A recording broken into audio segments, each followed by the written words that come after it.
শঙ্খ এবং উলুধ্বনির মাঝে একটা বয়স্কা কণ্ঠা ভেসে এলো চৌধুরী বাড়ির দালান থেকে। নাও, এবার আলতায় পাটা ডুবিয়ে ভেতরে প্রবেশ করো। লাল বেনারসি সামান্য তুলে সামনের থালায় টলটল করতে থাকা গাঢ় লাল আলতায় পা ডোবালো চৌধুরী বাড়ির কনিষ্ঠ পুত্রবধূ উর্মিমালা। সঙ্গে সঙ্গে উলুধ্বনিতে মেতে উঠল গোটা বাড়ি। আজ নিগুড় গ্রামের জমিদার শ্রীমান রমাকান্ত চৌধুরীর কনিষ্ঠ পুত্র অজিতেশ চৌধুরীর নববিবাহিতা স্ত্রীর গৃহপ্রবেশ ছিল।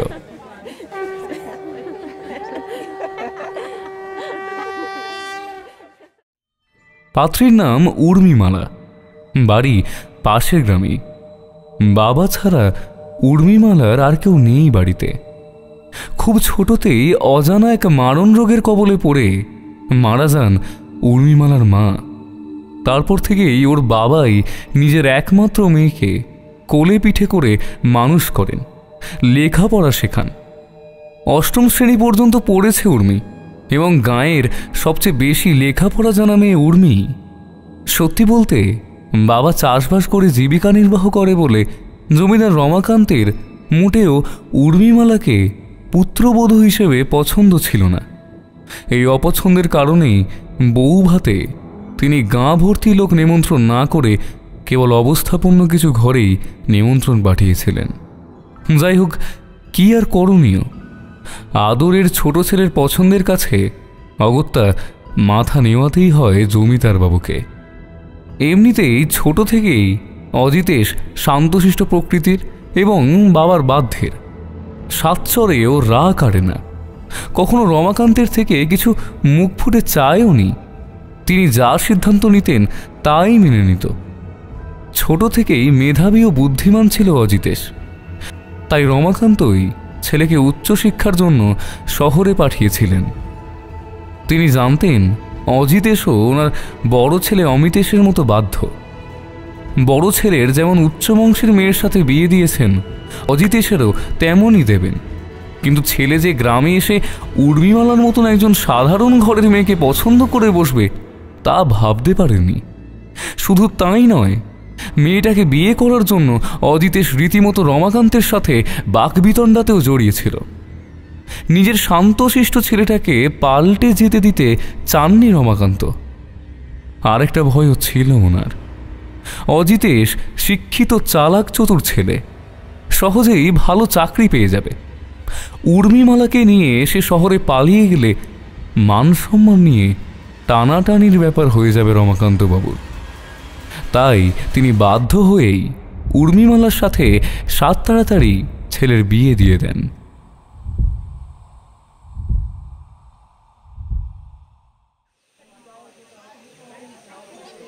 নববধূর গৃহপ্রবেশ শেষ হতেই রমাকান্ত ধুতির কাঁচা ধরে একরকম রাগে গজগজ করতে করতেই বাড়ির অন্দরে চলে গেলেন।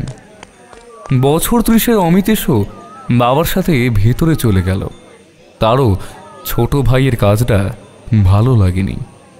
এমনকি উর্মিমালাকেও পছন্দ ছিল না প্রথম থেকেই।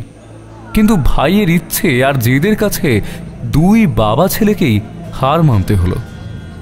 তবে উর্মির প্রতি একটা প্রচ্ছন্ন ঘৃণা সঞ্চিত হচ্ছিল দুজনের মধ্যেই। যদিও রমাকান্তের স্ত্রী গীতা দেবী বেশ সাদরেই গ্রহণ করেছেন ওনার ছোট পুত্রবধূকে।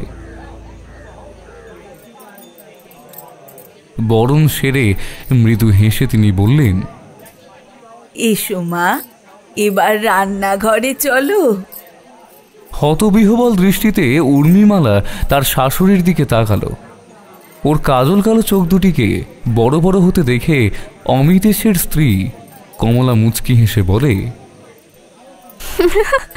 চিন্তা করো না বোন, আজ থেকেই হেসে খেলতে বলবো না আমরা। আসলে নববধূকে দুধ উতলে দেখাতে হয়, তাহলে তার নতুন জীবন শুভ হয় আর ঘর গৃহস্থে উন্নয়ন ঘটে। তাই চিন্তার কিছুই নেই, বুঝলে কিছু? অষ্টাদশীর উর্মিমালা মুখে কিছু বলল না, কেবল মাথা নেড়ে শাশুড়ি আর বড় জায়ের সাথে রান্নাঘরে এলো। এমনিতে সেও অজিতেশের মতোই শান্ত, একটু অন্তর্মুখী স্বভাবের। তার ওপর শ্বশুরমশাই আর ভাসুর এখনো সাদরে গ্রহণ করতে পারেনি ওকে। আর কী বা বলতে পারে ও? দুধ উতলাতেই দুধের বাটিটা একপাশে রেখে দিল কমলা। রান্নাঘরে গীতা দেবী আর কমলা ছাড়াও আরও অনেক আত্মীয় ছিল। নানান জনের নানান মন্তব্য আর রসিকতা চলছিল। তাদের টুকরো টুকরো কথা উর্মির কানেও আসছিল। একটু অন্যমনস্ক হয়েছিল, হঠাৎই পাশে থাকা উনুনটা আচমকাই দাউ দাউ করে জ্বলে উঠল। ভয়ে আতঙ্কে ছিটকে পিছনের পিলারে ধাক্কা খেল উর্মি। বাকিরাও ছুটে আসে ওর কাছে।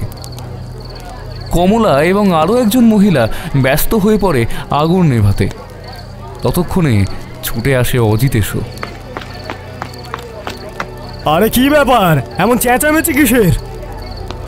গীতা দেবী কোনো ক্রমে বললেন, ও কিচ্ছু না, তোর বউ একটু আগুনের ফুলকি দেখে ভয় পেয়েছিল, এখন একদম ঠিক আছে। কমলা মুচকি হাসলো দেওয়ারের দিকে চেয়ে। তোমাদের কাল রাত্রি আজ মুখ দেখা দেখি বন্ধ, বুঝলে?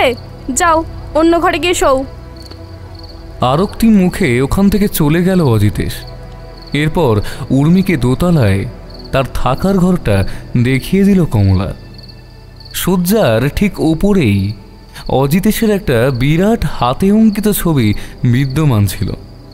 কয়েক মুহূর্ত বিহ্বল হয়ে উর্মি ছবিটার দিকে চেয়ে থাকলে কমলা বলে, হাঁ করে কি দেখছো?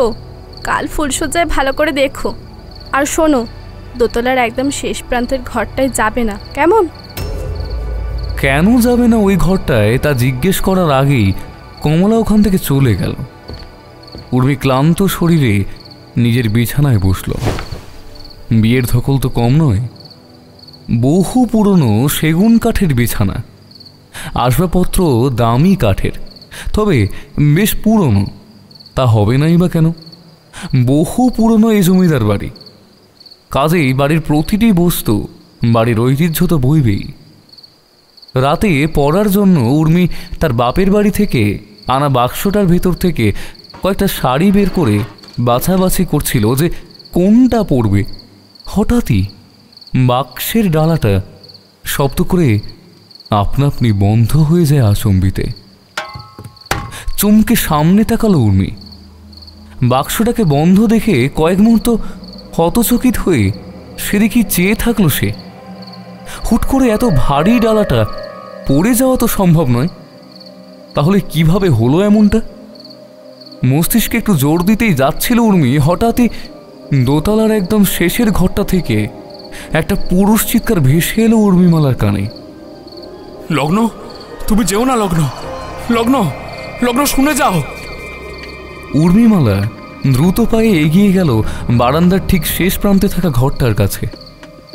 আসলে বেচারির মনেই ছিল না একটু আগে কমলার করে যাওয়া সতর্ক বার্তা। ও দরজার সামনে এসে মৃদু ধাক্কা দিল দরজায়। ভেতরে তখনও কোনো পুরুষের চাপা গোঙানির শব্দ কানে আসছিল। একটু ভয় এলো উর্মির। ঘরের ভেতর কেউ বিপদে পড়েনি তো? ভেতর থেকে কি বন্ধ দরজা? কথাটা ভাবতেই চোখে পড়ল দরজা বাইরে থেকেই তালা বন্ধ। অপ্রত্যাশিত দৃষ্টিতে পুনরায় মুখ তুলে ঘরটার দিকে চাইল সে। ঘরের ভেতর যদি কেউ থেকে থাকে তাহলে বাইরে থেকে তালা দেওয়া কেন? একটু অন্যমনস্ক হয়ে পড়েছিল উর্মি। হঠাৎই দরজার ওপার থেকে দরজা ধাক্কানোর শব্দ পেতেই চমকে দুপা পিছনে সরালো। দুপা পিছাতেই আতর্কিতে ধাক্কা খেল গীতা দেবীর সাথে। বৌমা, তুমি এখানে কি করছো? উর্মি দ্রুত ঘোমটা মাথায় টেনে বলল, এই ঘরটা থেকে আওয়াজ পাচ্ছিলাম আমি, কারো চিৎকার করার শব্দ। গীতা দেবী এক দৃষ্টে ঘরটার দিকে কয়েক মুহূর্ত চেয়ে বললেন, এসব নিয়ে তোমায় অত ভাবতে হবে না, তুমি যাও, গিয়ে বিশ্রাম নাও। আজ কাল রাত্রি, আজ অত ঘর থেকে বেরোতে নেই। কিন্তু মা, অঙ্গুল নির্দেশ করে উর্মি ওই ঘরটার দিকে তাকালে গীতা দেবী দ্রুত উর্মির হাত ধরে তাকে ছোট ছেলের ঘরে নিয়ে এলেন।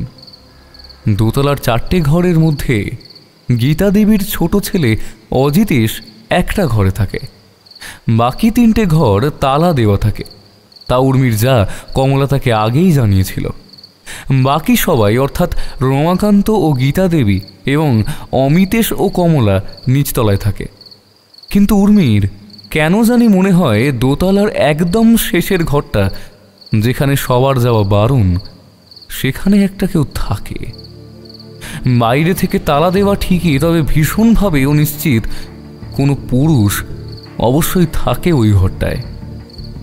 ছোট পুত্রবধূকে চুপ থাকতে দেখে গীতা দেবী পুনরায় গম্ভীরভাবে বললেন, শোনো বৌমা, একটা কথা তোমাকে বলছি, ভালো করে বুঝে নাও।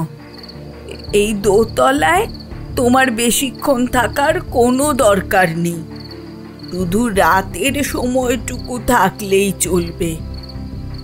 অজিতেশের নিচে আরও একটা ঘর আছে, তুলনায় যদিও ছোট, ওই আগে লেখাপড়া করতো ওখানে, প্রয়োজন হলে ওখানে থাকবে, কেমন?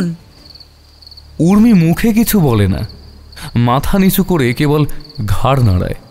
তবে ও নিশ্চিত ছিল এই বাড়িতে কিছু একটা অসঙ্গতিপূর্ণ ব্যাপার রয়েছে, যা ও বুঝতে পারছে না ঠিকই, তবে অনুভব করতে পারছে। গীতা দেবী চলে গেলে জানলার সামনে এসে দাঁড়ালো উর্মি। এখান থেকে পিছনের বাগানটা দেখা যায়, তবে বাগানটা মোটেও পরিষ্কার পরিচ্ছন্ন নয়। দীর্ঘদিন ধরে মেনটেনেন্সের অভাব থাকার কারণে প্রায় জলা জঙ্গলে পরিণত হয়েছে। ঝিঝি পোকার ডাকের শব্দ পাওয়া যাচ্ছে।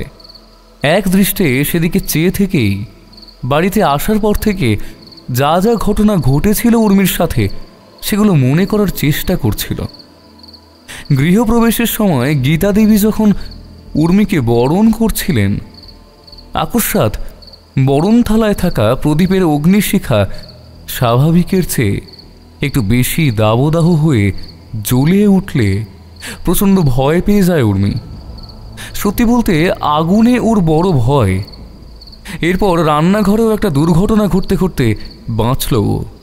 তারপর ঘরের মধ্যে আচম্বিত বাক্সের ডালাটা বন্ধ হয়ে যাওয়া, এসব অপ্রত্যাশিত ইঙ্গিত কিসের? আনমনে নানান কথা চিন্তা করছিল উর্মি। হঠাৎই সামনের বাগানের মাঝ বরাবর কিছু একটা অবয়বকে নড়তে দেখল সে। পূর্ণিমার আলো যেন চাপ ধরা বাগানের অন্ধকারকে খানিকটা হলেও কমাতে সক্ষম হয়েছিল।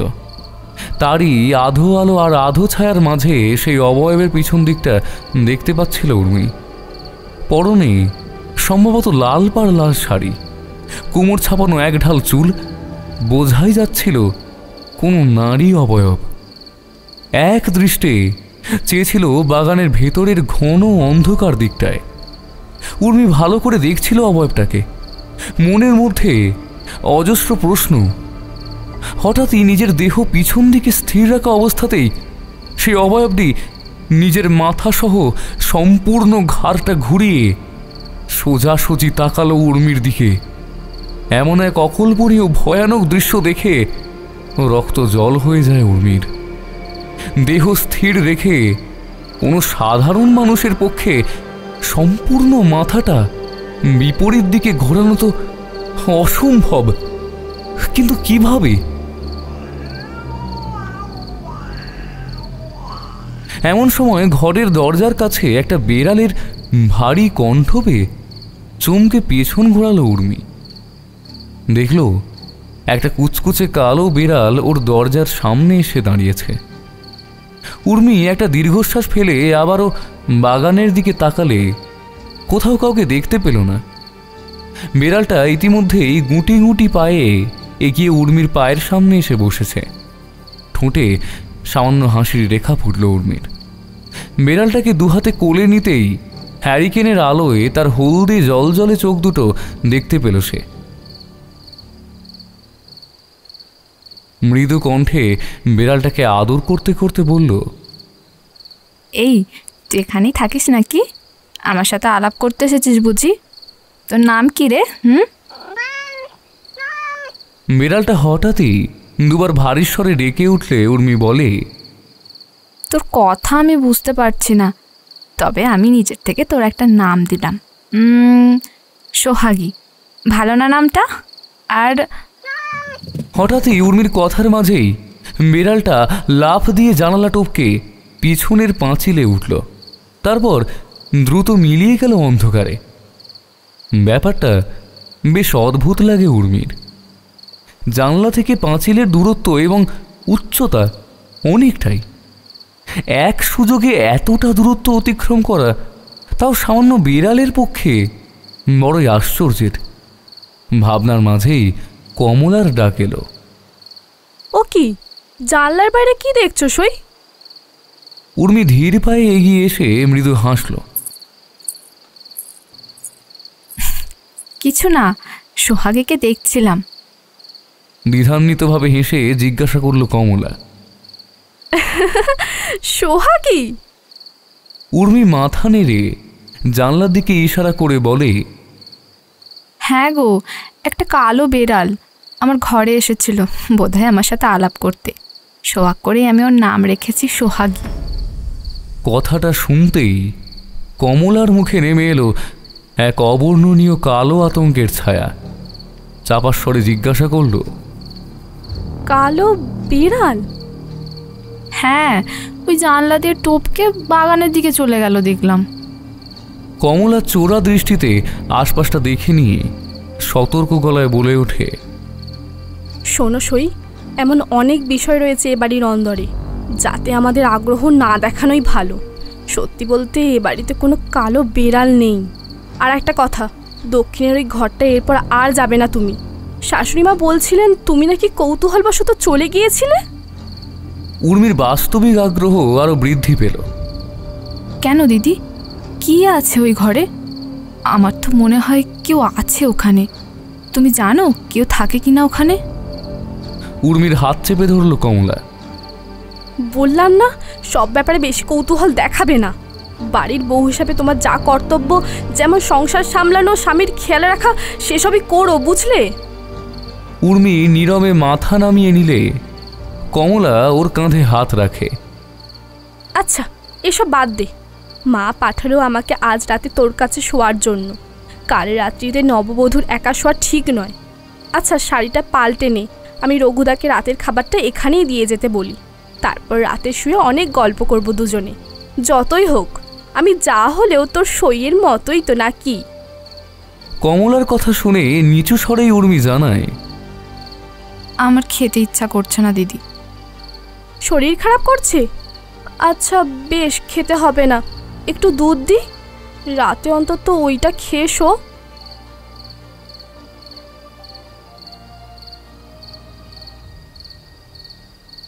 আর কিছু বলল না উর্মি।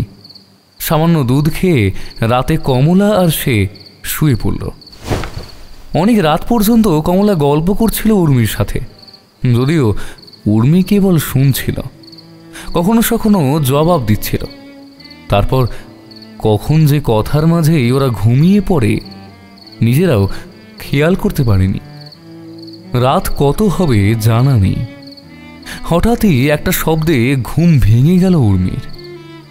কারোর চাপা কান্নার গোঙানি কানে আসছিল ঘরের বাইরের বারান্দা থেকে। হ্যারিকেনের ক্ষীণ আলোয় ভেতরটা ভালোভাবে চোখে পড়ছে না। তার মাঝেই ধীর পায়ে বিছানা থেকে নেমে দরজার কাছে এসে থামল উর্মি। কমলা তখন গভীর ঘুমে আচ্ছন্ন। সন্তর্পণে দরজার বাইরে বেরিয়ে এসে দাঁড়ালো সে। পুরনো জমিদার বাড়ি, স্বভাবতই লম্বা আয়তকার ঢালাও বারান্দা, যার একেবারে এ প্রান্ত থেকে ও প্রান্ত খোলা। মাঝে রয়েছে পরপর 4টে ঘর, তবে বারান্দাটা ছায়া ঘেরা হওয়ার কারণে সেই মুহূর্তে তার শেষ প্রান্তটা স্পষ্ট দেখা যাচ্ছিল না। যদিও গোঙানির শব্দটা সেদিক থেকেই আসছিল সম্ভবত। উর্মি সরু চোখে সেদিকেই চেয়ে থেকে শব্দের উৎস খোঁজার চেষ্টা করছিল। এমন সময় নূপুর পায়ে এক মহিলা ওর ঠিক পাশ কাটিয়ে হেঁটে চলে গেল সেই অন্ধকারের দিকে। চমকে পাশে তাকালো উর্মি। অভয়ব ওর পাশ কাটিয়ে সামনে এগিয়ে গেলে উর্মিও সামনে তাকালো।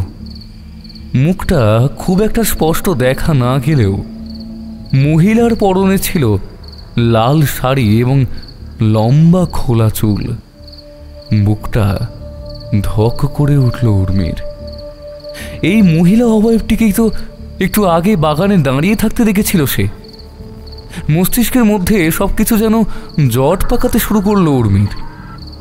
এক পা বাড়িয়ে এসে বারান্দার ওই ছায়া ঘেরা অংশটার দিকে এগোতে গেলে হঠাৎই একটা শীতল স্পর্শ অনুভব করল নিজের হাতের কবজিতে।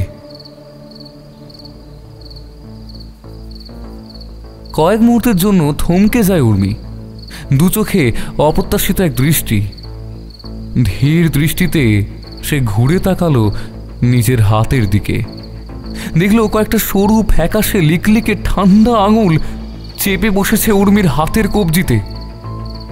দৃশ্যটা দেখার পর কয়েক মুহূর্তের জন্য যেন ওর মস্তিষ্ক কাজ করা বন্ধ করে দিল।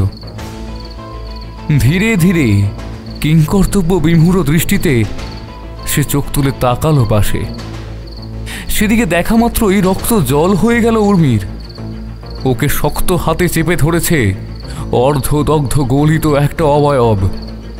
ইতিমধ্যেই একটা পোড়া কটু গন্ধ ছড়িয়ে পড়েছে চারপাশে, এমনকি তা উর্মির নাকেও লাগছিল। হাঁপাতে লাগলো উর্মি। আতঙ্কে স্তব্ধ হয়ে যায় তার মস্তিষ্ক, এমনকি হারিয়ে ফেলেছিল চিন্তা করার শক্তিটুকু। কেবল চোখের সামনে দৃশ্যমান ছিল সেই অর্ধদগ্ধ ভয়ানক নারী মূর্তি ও তার দুটো কালো অন্ধকারময় চোখ। ধীরে ধীরে সেই বিভীষিকা উর্মির দিকে এগিয়ে আসতে আসতে তীক্ষ্ণ স্বরে বলতে লাগলো, চলে যা, চলে যা এখান থেকে। কোনো রকমে সেই বিভীষিকার থেকে নিজেকে ছাড়িয়ে পিছন দিকে দুপা সরতেই ছিটকে নিজের ঘরের মেঝেতে পড়ল উর্মি। ভয়ে আতঙ্কে ওর প্রাণ ওষ্ঠাগত। এমন সময় একটা পরিচিত ডাক কানে এলো ওর। কি হলো উর্মি? এই উর্মি! কমলার ডাক শুনে চোখ খুলল উর্মি। দেখলো বিছানায় শুয়েছিল সে। দ্রুত ঘুরে এক ঝলক দরজার দিকে চেয়ে মেঝেতে তাকালো। না, দরজা তো বন্ধ আর মেঝে তো ফাঁকা।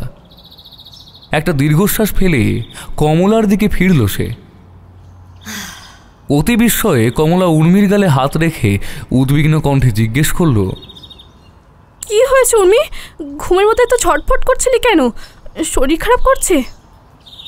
নিজেকে কোনো রকমে সামলে উর্মি জবাব দিল, কই কিছু না, একটা খারাপ স্বপ্ন দেখলাম আর কি। কমলার কপালে ভাঁজ পড়ল।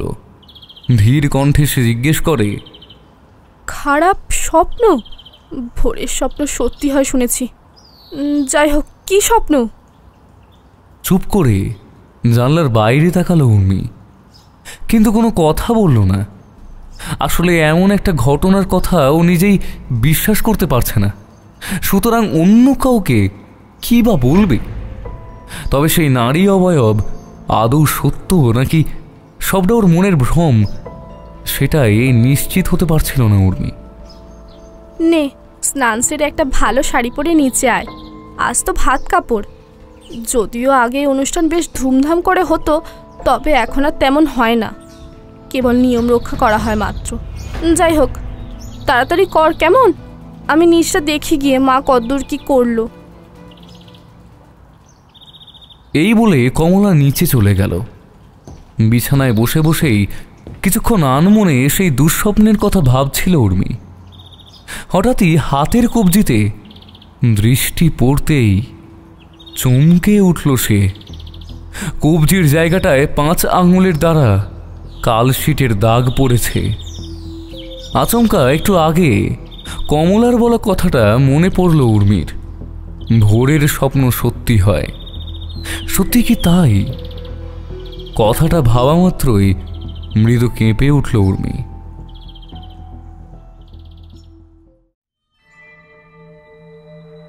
ভাত কাপড়ের অনুষ্ঠান বেশ ভালোভাবেই সম্পন্ন হলো, তবে নিয়ম আচারে রমাকান্ত এবং অমিতেশ উপস্থিত ছিলেন না। সত্যি বলতে উর্মিমালাকে দুজনের কেউই এখনো মেনে নিতে পারেননি। শুধু তাই নয়, বংশ মর্যাদা এইসব ওনাদের কাছে আগে প্রাধান্য পায়, যে কারণে উর্মির মতো সাধারণ চাষার মেয়েকে পুত্রবধূ হিসেবে মেনে নিতে আরোই অনীহা ছিল তাদের। রমাকান্ত বাবুর এবং ওনার বড় ছেলের কাছে কারোর আবেগ, কারোর অনুভূতির চেয়েও বেশি দামি ছিল সমাজে নিজেদের মেকি সম্মান আর মর্যাদা। ভাত কাপড় সহ বাকি আচারবিধি শেষ হলে অল্প কিছু খেয়ে ওপরে চলে গেল উর্মি।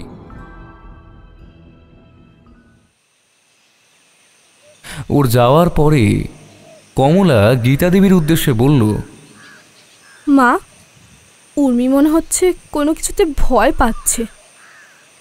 কপালে ভাঁজ পড়ল গীতা দেবীর। মানে? কমলা নিচু স্বরে বলল, গতকাল একটা কালো বিড়ালকে দেখতে পেয়েছিল সে, আবার আজ ভোরে নাকি খারাপ স্বপ্ন দেখেছে। এসব কি ঘটছে উর্মির সাথে? আমার মনে হচ্ছে এবারই দোষ লেগেছে উর্মির ওপর। গীতা দেবীর মুখের অভিব্যক্তি আচম্বিত যেন পাল্টে গেল। ধীর কণ্ঠে বললেন, তুমি উর্মিমালার কাছে যাও, বউ ভাতের জন্য ওকে তো সাজাতে হবে নাকি? আজ গাঁয়ের সব গণ্যমান্যিরা আসবেন, আত্মীয় স্বজনরা আছে, ভালোভাবে আয়োজন করতে হবে তো। ওনারা তো রাগের কারণে ঘর বন্ধ করে বসে আছেন।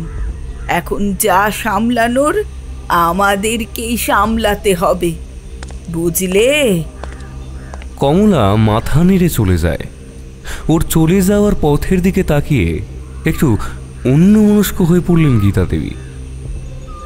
কয়েক বছর আগের ঘটনা মনে পড়ে গেল ওনার। এই বাড়ির পুত্রবধূ হয়ে আসার পর প্রথম দিকে কমলাও এমন ভয় পেত। তারপর ওনাদের পারিবারিক জ্যোতিষী, যিনি একজন সিদ্ধ তান্ত্রিকও বটে, ওনাকে ডাকা হলো। সবার কাছে তিনি গুরুদেব নামে পরিচিত ছিলেন। কমলার হাতেও পরানো হলো সেই রক্ষা কবচ। এমন রক্ষা কবচ বাড়ির সকলের হাতেই বিদ্যমান। শুধুমাত্র অজিতে সেসব মানে না বলে ও পড়তে চায়নি, যদিও গীতা দেবী চতুরতার সাথে অজিতেশের গলায় একটা স্বর্ণের চেন পরিয়ে দিয়েছিলেন, যার লকেটেই ছিল সেই রক্ষা কবচ। সত্যি বলতে এতগুলো বছর পেরিয়ে গেল, অথচ সেই অভিশাপ আজও এ বাড়িতে জীবন্ত। আজও তারা করে বেড়ায় ওনার পরিবারের প্রত্যেকটা সদস্যকে। হয়তো প্রজন্মের পর প্রজন্ম তারা করে বেড়াবে। সেই কারণেই তান্ত্রিক বাবা ওনাদের সকলের হাতে বেঁধে দিয়েছিলেন সেই রক্ষা কবচ। এমনকি উনি ওনার শিষ্যদেরও জানিয়েছেন গীতা দেবীর পরিবারের অভিশাপের কথা, যাতে তিনি না থাকলেও এই অভিশাপের হাত থেকে রক্ষা পেতে তারা সেই রক্ষা কবচ গীতা দেবীর পরিবারের সদস্যদের দিয়ে যেতে পারেন।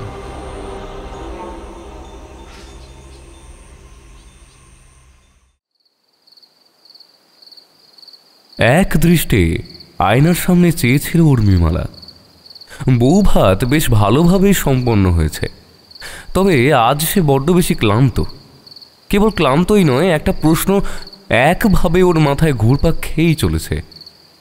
এমন সময় পিছন থেকে একজোড়া হাত এসে জড়িয়ে ধরল ওর কাঁধ। চমকে পিছনে ফিরল উর্মি। ঝকঝকে হাসি নিয়ে অজিতেশ দাঁড়িয়ে রয়েছে পিছনে। আরে কি হলো, ভয় পেলে নাকি আমাকে?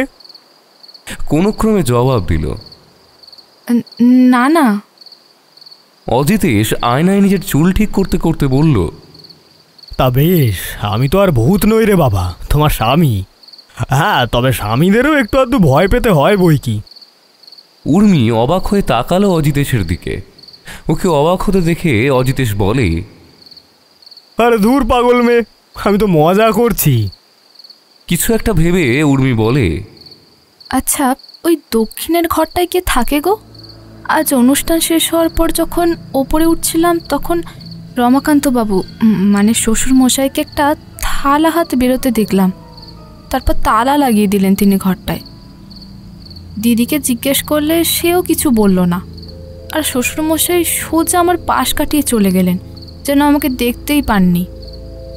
আমি এসব কিচ্ছু বুঝতে পারছি না ছোটবাবু। অজিতেশ লাফিয়ে উঠল। এই এসব কি? হ্যাঁ, ছোটবাবু কি কথা? উর্মি, আমি তোমার স্বামী, কোনো বাবু না। নাম ধরে ডেকো, বুঝলে? যদি না পারো তাহলে কি গো ও গো এগুলো বলেই ডেকে নিও। আর যদি তাও না হয় তাহলে সামান্য কেসে একটু আহুম এগুলো করেই ডেকে নেবে, কিন্তু দয়া করে বাবু টাবু বলো না। অজিতেশের ছেলে মানুষই দেখে হাসি পেয়ে গেল উর্মির। মৃদু কেশে অজিতেশ বিছানায় বসে উর্মির দুহাত ধরে ম্লান কণ্ঠে বলল, আসলে ওটা আমার ছোট কাকাবাবুর ঘর। জানো, আমার ছোট কাকাবাবু না খুব ভালো মানুষ ছিলেন, তবে ওনার ভাগ্যটা বোধহয় অতটা ভালো ছিল না। ভালোবেসে যাকে বিয়ে করেছিলেন সেই মানুষটা ফুলশয্যার রাতেই পালিয়ে যায় অন্য কারোর সাথে। সেই আঘাতটা ছোট কাকাবাবু একদম নিতে পারেননি, আর তারপর থেকেই তো মানসিক ভারসাম্যহীন হয়ে পড়েছেন। কাকাবাবুর বিয়ের সময় আমি আর দাদা মামার বাড়িতে ছিলাম। কত ছোট তখন আমরা, বাবার মুখে কত শুনেছি ছোট কাকাবাবুর নাকি হুটহাট করে পালিয়ে যাওয়ার ধাত ছিল, তাই ওনাকে ঘরের মধ্যে আটকে রাখা হয়।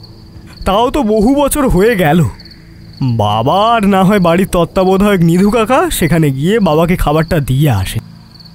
উর্মি উদাস কণ্ঠে বলল, যতই হোক, এভাবে একটা মানুষকে ঘরের ভেতর আটকে রাখলে তো সে আরও পাগল হয়ে যাবে, এটা ঠিক নয়। অজিতেশ বেজায় রাগ করে উর্মিকে নিজের পাশে বসিয়ে বলে, এখন এসব কথা বলেই সময় কাটাবে, নাকি আজকের বিশেষ রাতটা আমার সাথে কাটাবে? কোনটা বলো? তোমাকে না একটা জিনিস দেওয়ার আছে, দাঁড়াও। এই বলে অজিতেশ নিজের পাঞ্জাবির পকেট থেকে একটা ছোট্ট বাক্স বের করে সেটা খুলল। তারপর একটা চকচকে পাথরের আংটি বের করে তা পরিয়ে দিল উর্মিমালার বাম হাতের অনামিকাতে। আলো ঝলমলে হয়ে উঠল আংটিটা উর্মিমালার আঙুলে। যতদূর অনুমেয় হিরেই বটে।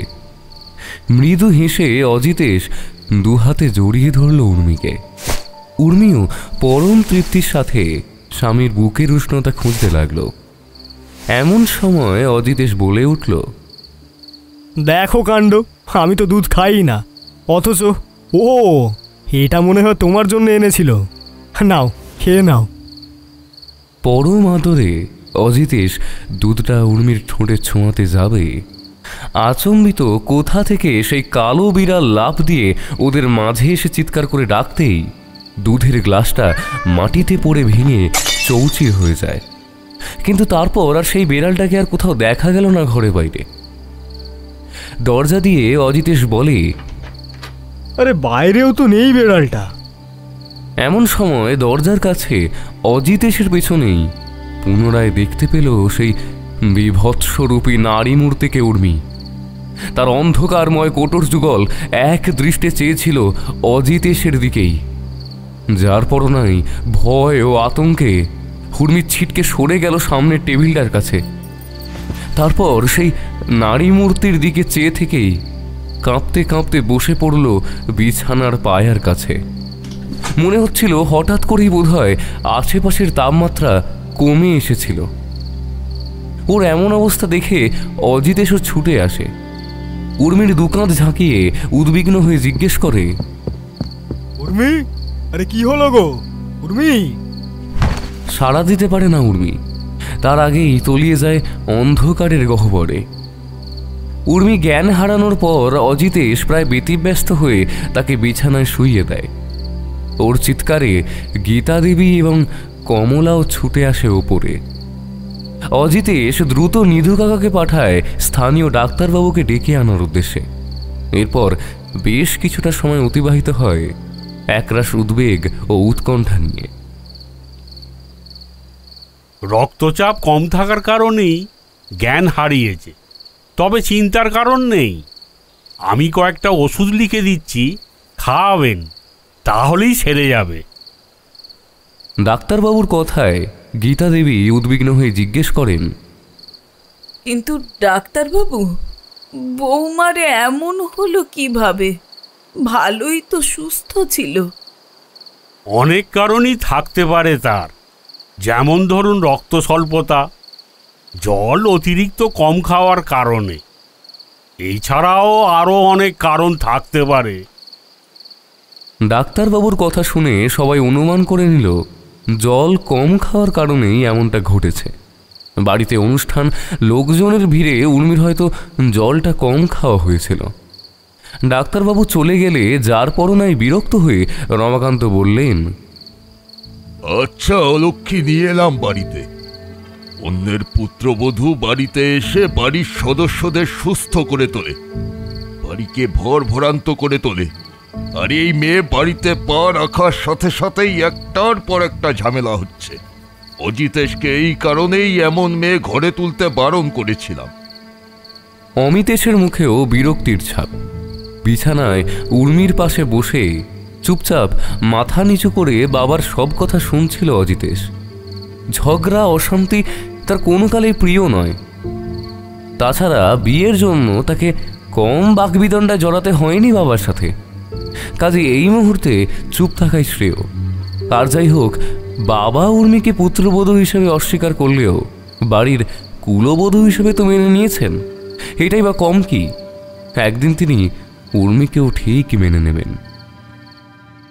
এরপর 2 দিন অতিবাহিত হয়েছে। উর্মি আগের থেকে ভালো আছে, তবে সে অবয়ব তাকে আরও বেশি যেন তাড়া করে বেড়ায় আজকাল। এরই মাঝে আরও একটা ঘটনা ঘটেছে। গতকাল রাতে রমাকান্ত তার ভাইয়ের ঘর থেকে বেরিয়ে তালা দিলেও অন্য মনস্কবশতই হোক কিংবা তাড়াহুড়োতে চাবিটা সাথে করে নিয়ে যাননি। সেটা ওই তালাতেই ঝুলছিল। আর উর্মি সুযোগ বুঝে তালা বন্ধ করে চাবিটা নিজের কাছে রেখে দিয়েছিল।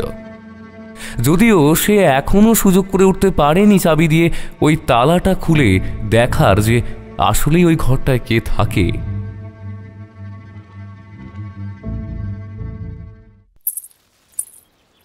স্নান সেরে শাড়িটা পরে আয়নার সামনে এসে দাঁড়ালো উর্মি। সিঁদুরের কৌটোটা হাতে নিয়ে একচিলতে সিঁদুর চিমটি করে আঙুলে নিয়ে সিঁথিতে ঠেকাতেই যাবে, এমন সময় টপটপ করে রক্তের ফোঁটা ঝরতে শুরু করলো আঙুলের থেকে। শুধু তাই নয়, কালচে রঙের রক্তের ধারা ধীরে ধীরে ওর সিঁথি দিয়ে বেয়ে নেমে আসছিল কপালের দিকে। ভয়ে আতঙ্কে উর্মি দ্রুত সিঁদুর কৌটোর দিকে তাকাতেই দেখল কৌটো ভর্তি টলটল করছে তাজা রক্ত। কেঁপে উঠে মুখ তুলতেই আরও একটা বিভৎস দৃশ্য ওর চোখে পড়ল। দেখল আয়নার ওপর প্রান্তে স্থির হয়ে দাঁড়িয়ে আছে অজিতেশের রক্তাক্ত প্রতিবিম্ব। প্রচণ্ড জোরে চিৎকার করে সিঁদুর কৌটোটা ছুঁড়ে দিল উর্মি।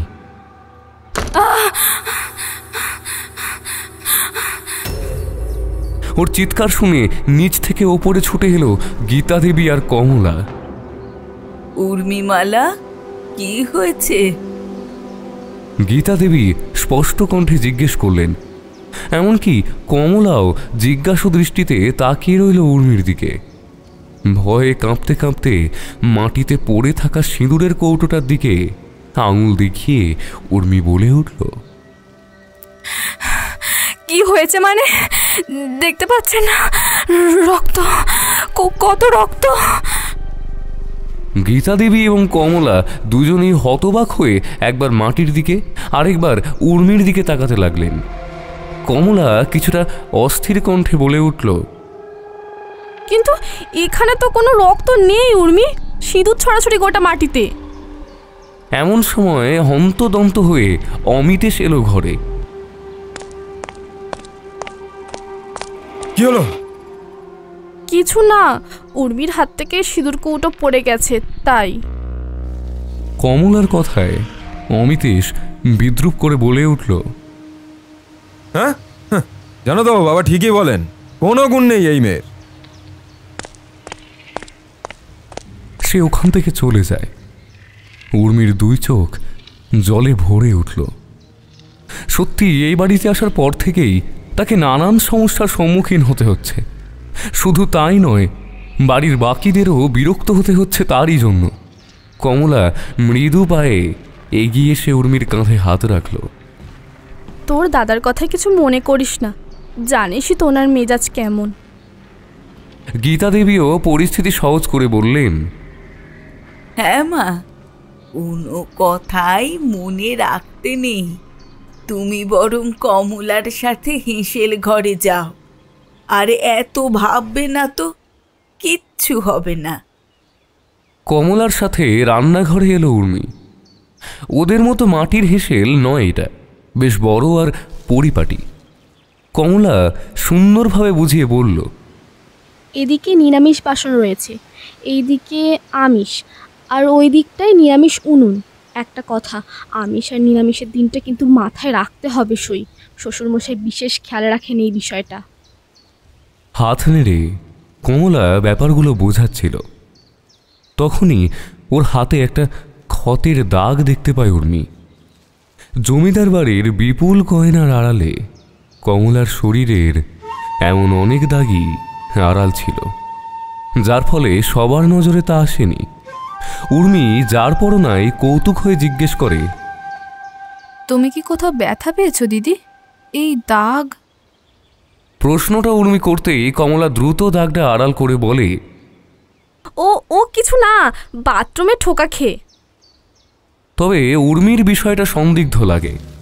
তার বড় ভাসুর যে মোটেও সুবিধার লোক নয় এবং বেজায় রকজটা, তা সে জানে। অথচ ওর যা কমলা অত্যন্ত নিরীহ শান্ত গোছের মেয়ে, এমন মানুষের সাথে খারাপ ব্যবহার কেউ কিভাবে করতে পারে? একটু রাগ হলো উর্মির, তবে সেই মুহূর্তে সে আর কিছু বলল না। দুপুরে খাওয়া দাওয়া সেরে উর্মি সিঁড়ি ভেঙে ওপরে উঠছিল। আজ রমাকান্ত বাবু এবং ওনার বড় ছেলে জমি জমা সংক্রান্ত কাজে পাশের গ্রামে গেছেন, আর অজিতেশ খাওয়া দাওয়া সেরে নিচতলার পাঠাগারে যায় একটু পড়াশোনা করতে। দুপুরের এই সময়টায় সে একান্তে কাটাতেই পছন্দ করে। তাই উর্মি আর নিচে সময় নষ্ট না করে দোতলায় এসে বিশ্রাম নেওয়ার কথাই ভাবছিল। হঠাৎই শেষ প্রান্তের সেই ঘরটা থেকে আবারও পুরুষ কণ্ঠের চিৎকার কানে এলো ওর। লগ্ন, লগ্ন তুমি এসেছো? ওরা ওরা তোমায় আমার কাছে আসতে দিতে চায় না, তাই না? এইবার আর নিজেকে সংবরণ করতে পারল না উর্মি। দ্রুত ঘর থেকে চাবিটা নিয়ে অতি সন্তর্পণে ঘরের তালাটা খুলে প্রবেশ করল ঘরের ভেতর।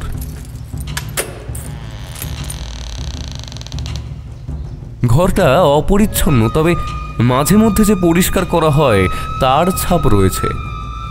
দেওয়ালে এক কোণে এক মধ্যবয়স্ক পুরুষকে বসে থাকতে দেখল উর্মি। পরিদেহ পোশাক শতচ্ছিন্ন, গালে দীর্ঘদিনের না কাটা দাড়ি, চেহারায় কেমন একটা রুক্ষ ভাব। উর্মিকে দেখা মাত্রই সে উঠে গিয়ে এগিয়ে আসতে গেলে লোহার শিকলে বাঁধা পায় তার পা। থতমত উর্মি দুপা পিছিয়ে গেলে লোকটা কাঁপা কণ্ঠে জিজ্ঞেস করে, লাল শাড়ি, সিঁথিতে লাল সিঁদুর, লগ্ন, লগ্ন তুমি আমার লগ্ন? উর্মি কোনো ক্রমে জবাব দিল, আমি আপনার ছোট ভাইপো স্ত্রী উর্মিমালা। কিন্তু আপনি কার কথা ভেবেছিলেন? আনমনে লোকটা বলে, লগ্ন, লগ্ন আমার, লগ্ন আমার স্ত্রী, এবারের কুলবধূ। লাল শাড়ি, গা ভর্তি গয়না, খোলা চুলে অসম্ভব সুন্দর লাগতো আমার স্ত্রীকে, জানো? অবাক হয়ে উর্মি স্থির দৃষ্টিতে চেয়ে থাকলো লোকটার দিকে। যেই বর্ণনা তিনি দিচ্ছেন হুবহু একই রকম অবয়ব তো উর্মিও দেখতে পায় প্রায়শই। এ বাড়িতে পা রাখার পর থেকেই সাক্ষাৎ হতে হচ্ছে সেই নারীর সাথে। উর্মিকে স্থির দাঁড়িয়ে থাকতে দেখে সেই ব্যক্তি সামান্য এগিয়ে এলো উর্মির দিকে। তুমিও দেখেছো নাকি তাকে? দেখবেই, তার হায় লেগেছে এ বাড়িতে। তাকে সবাই দেখবে, সহজে পিছু ছাড়বে না। ও এ বাড়ির কারোর পিছু ছাড়বে না। অসম্ভব জিজ্ঞাসু দৃষ্টিতে উর্মি তাকালো রমাকান্ত বাবুর ভাই শুভ্রকান্তের দিকে। সে বলতে এখানে কার কথা বলছেন ভদ্রলোক? কিসেরই বা হায় লেগেছে এই পরিবারের ওপর?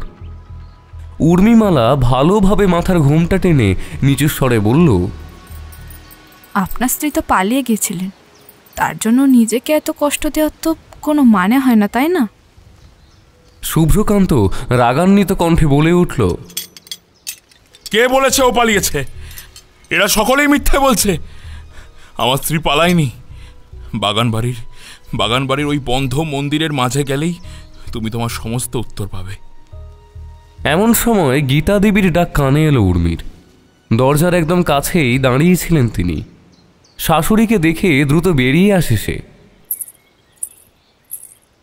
যদিও গীতা দেবীর মুখে লক্ষণীয় ছিল এক কাঠিন্যতার ছাপ, তিনি দ্রুত ঘরটায় তালা দিয়ে ওর অন্য ঘরে নিয়ে এলেন।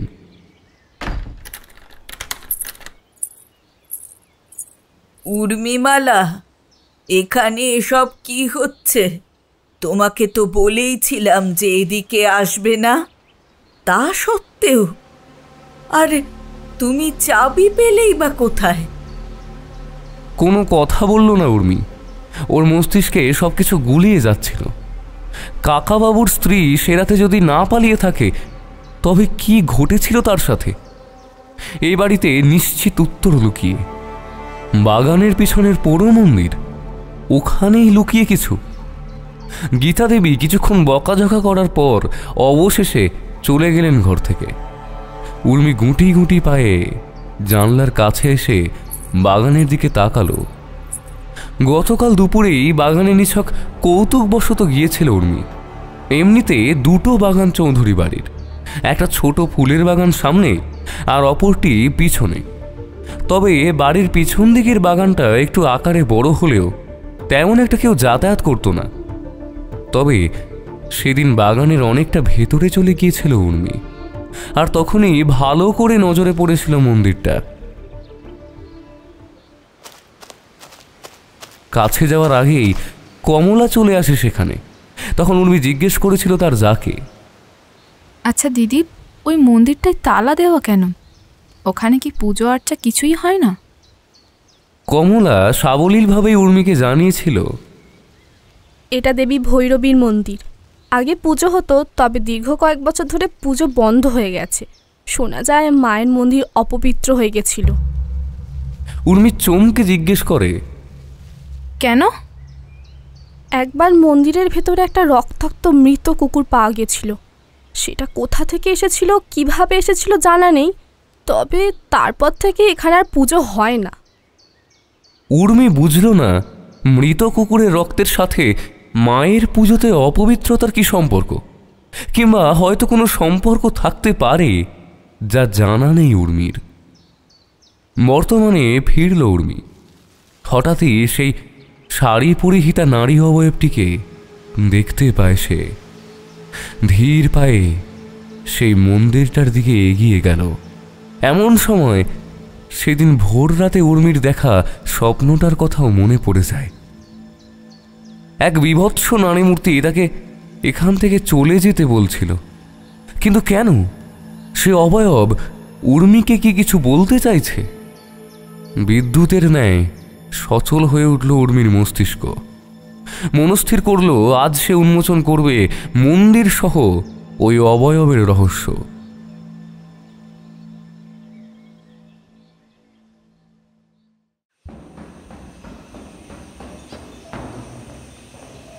দ্রুত নিচে নেমে সোজা বাগানে চলে গেল উর্মি। খানিকটা তফাতে ঝোপঝাড়ের আড়ালে দেখা যাচ্ছিল মন্দিরটা। জায়গাটায় না আসার কারণে প্রায় পরিত্যক্ত হয়ে উঠেছিল।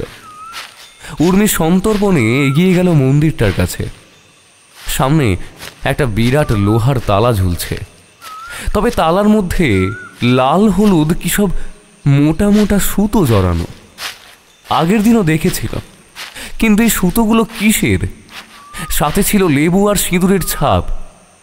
উর্মি কিছুতেই বুঝতে পারছিল না যে কি কারণে এইসব জিনিস তালার মধ্যে ঝুলছে। কিছু একটা ভেবে সে সেই সুতোগুলো দু হাতে খুলে সিঁদুরের ছাপ লাগানো লেবুসহ অন্যান্য বস্তু সব এক টানে ছিঁড়ে ফেলল। তারপর থান ইট দিয়ে তালায় কয়েকবার বাড়ি মারতেই জং ধরা তালাটি আপনা আপনি খুলে গেল। উর্মির চোখে তখন অপ্রত্যাশিত এক চমক, যেন বহুদিনের আকাঙ্ক্ষিত কিছু ঘটতে চলেছিল কিছুক্ষণের মধ্যেই। উর্মি তালাটা পাশে রেখে দরজার দুটো কড়া দু হাতে ধরে আস্তে আস্তে খুলে দিল দরজাটা। ক্যাঁচ ক্যাঁচ শব্দ করে ধীরে ধীরে খুলে গেল দরজাটা। তবে দরজাটা খোলা মাত্রই একটা বিশ্রী পচার পোড়াটে গন্ধে দম আটকে গেল উর্মির। রীতিমতো কাস্তে কাস্তে নাকে হাত চাপা দিয়ে ভিতরে প্রবেশ করলো সে। যা ভেবেছিল তেমন কিছুই রহস্যজনক চোখে পড়ল না। সামনে দেবীর বিগ্রহ রয়েছে, তাছাড়া ঘরে এক কোণে রয়েছে একটা ছোট্ট ট্রাঙ্ক আর ঠাকুরের কয়েকটা বাসনকোসন। ব্যাস, আর কিছুই তেমন নেই। তাহলে পচা অদ্ভুত গন্ধটা কোথা থেকে আসছে?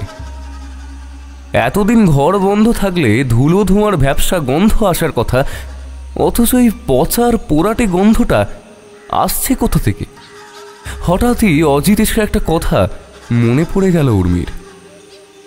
দেখো উর্মি, এমন কিছু করো না যে বাবা তোমাকে মেনে নেওয়ার সুযোগটাই হারিয়ে ফেলেন।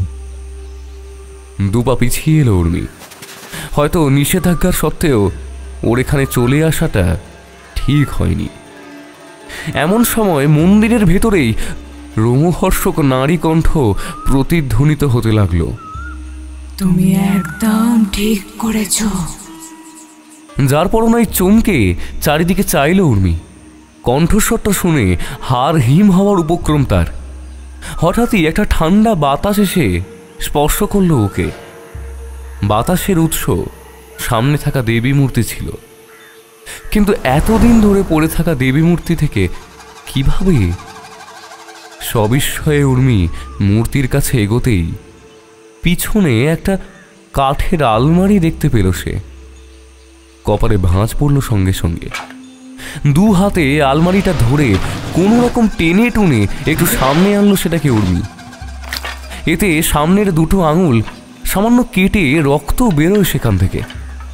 সেসবে ধ্যান না দিয়ে আলমারির হাতলে হাত রেখে সোজা সামনে আলমারির কারুকৃত কাঠের দিকে চাইল।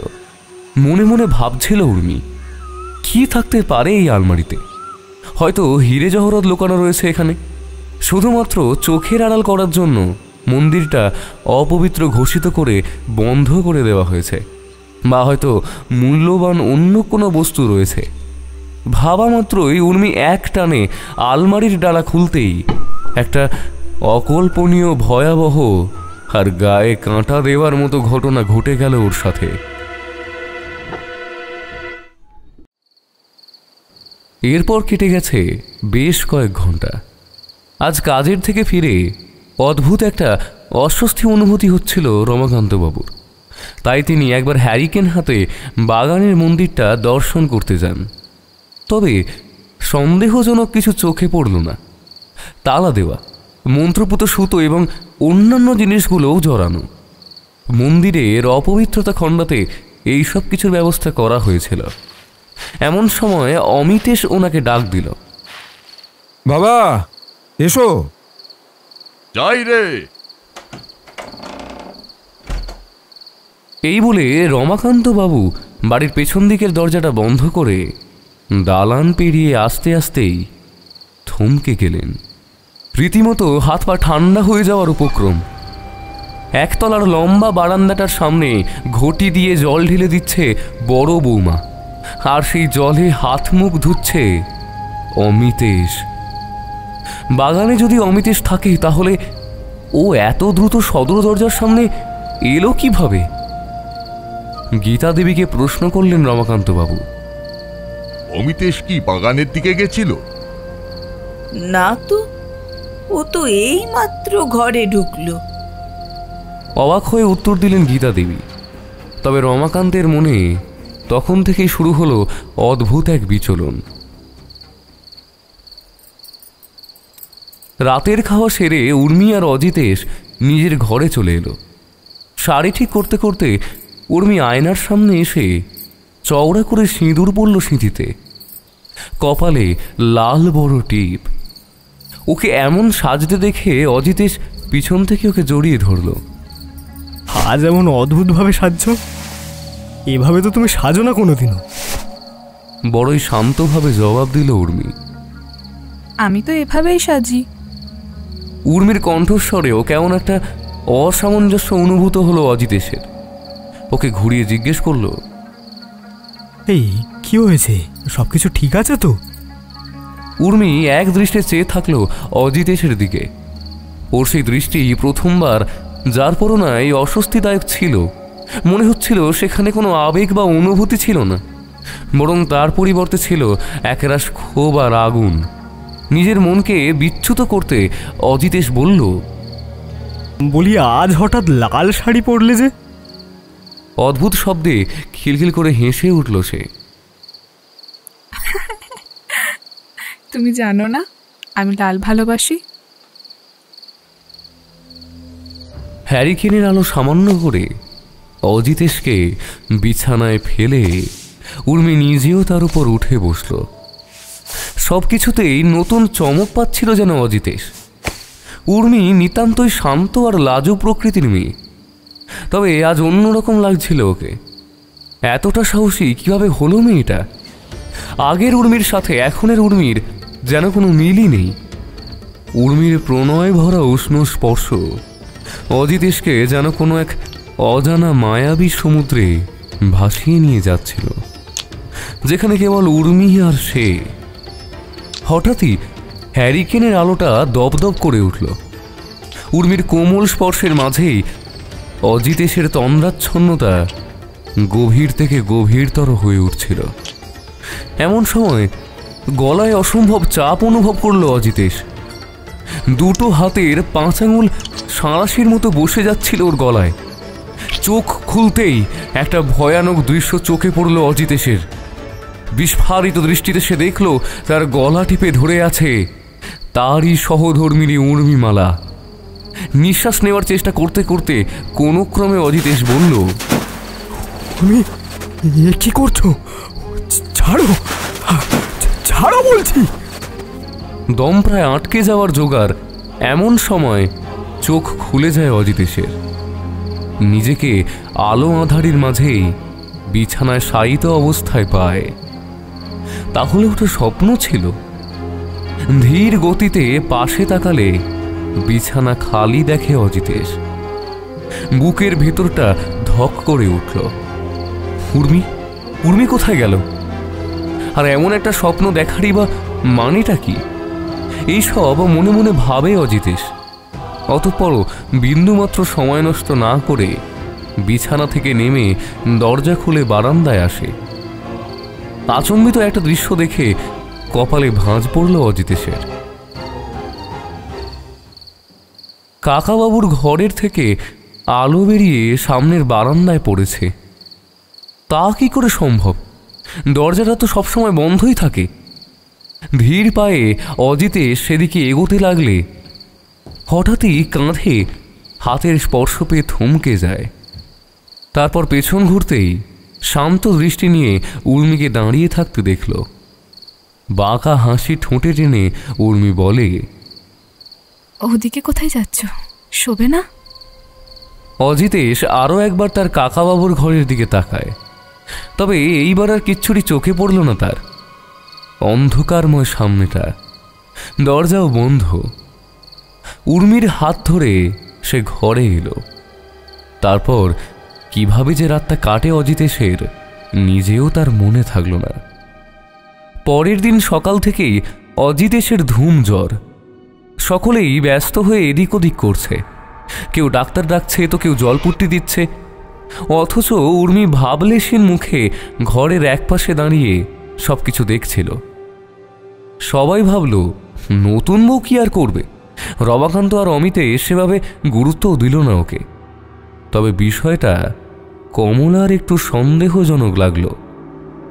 উর্মির মতো মেয়ে এভাবে চুপচাপ দাঁড়িয়ে থাকতে পারে, যেখানে দুজনের ভালোবেসে বিয়ে হয়েছে?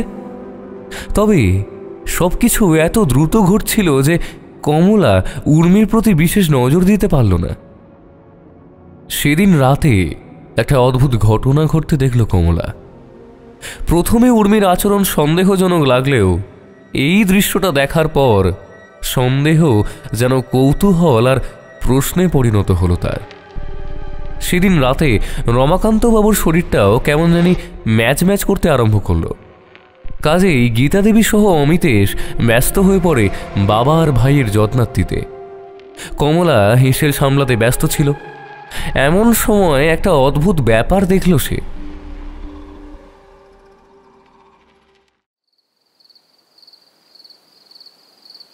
কাকাবাবুর উদ্দেশ্যে নিধু কাকা যে খাবারটা দিতে যাচ্ছিল সেটা হঠাৎই ওনার হাত থেকে উর্মি নিয়ে নেয় এবং ওপরে চলে যায়। নিধু কাকা, তুমি উর্মির হাতে খাবারটা দিলে কেন? তুমি তো জানো যে তুমি আর শ্বশুরমশাই ছাড়া ওই ঘরে অন্য কারোর ঢোকার অনুমতি নেই। বৃদ্ধ নিধু কাকা কয়েক মুহূর্ত জুলজুল করে চেয়ে থাকলো কমলার দিকে। তারপর অবাক গলায় উপরের সিঁড়ির দিকে একবার দেখে বলল, সে কি, ছোট বউরানী খাবার নিয়ে গেল? কিন্তু আমি তো খাবারটা নিয়ে যাচ্ছিলাম, হঠাৎই বউরানী আমাকে ডাকলো। তারপরে কি যে হলো, আমি খাবারের থালাটা তার হাতে দিয়েছি বলে তো আমার মনে পড়ছে না। কমলা ভ্রুকুটি নিয়ে নিধু কাকার দিকে চেয়ে থাকল। উর্মির মধ্যেকার পরিবর্তন অন্য কারোর চোখে না পড়লেও কমলার চোখে বেশ পড়েছিল। শুধু তাই নয়, আজকাল ওর সাথে একটা কালো বেড়ালকে দেখা যেত, যাকে কখনো উর্মি দু হাতে নিয়ে আদর করত বা কখনো কোলে রাখত। অনেক প্রশ্ন মাথায় ঘুরপাক খেলে অতঃপরও কমলা পিছু নিল উর্মির। দোতলার শেষ প্রান্তের কাকাবাবুর ঘরের সামনে এসে ধীর পায়ে দাঁড়িয়ে নিজের দোকান সজাগ করল। ভেতর থেকে চাপা স্বরে দুজন মানুষের কথোপকথন কানে আসে কমলার। তারই মাঝে একটি নারী কণ্ঠ পেল, চিন্তা করো না, খুব শীঘ্রই তোমাকে এই শিকলের থেকে মুক্তি দেব আমি। ভেসে এলো পুরুষ কণ্ঠ, আমি আমি আমি আমি জানতাম আমি আমি আমি জানতাম তুমি ঠিক ফিরে আসবে। কমলার বুকের ভেতর একটা শিহরণ খেলে গেল। মনে মনে ভাবল, কে ফিরে এসেছে? উর্মি আর কাকাবাবু ছাড়া তো আর কেউ ঘরে নেই। তবে কার ফিরে আসার কথা হচ্ছে?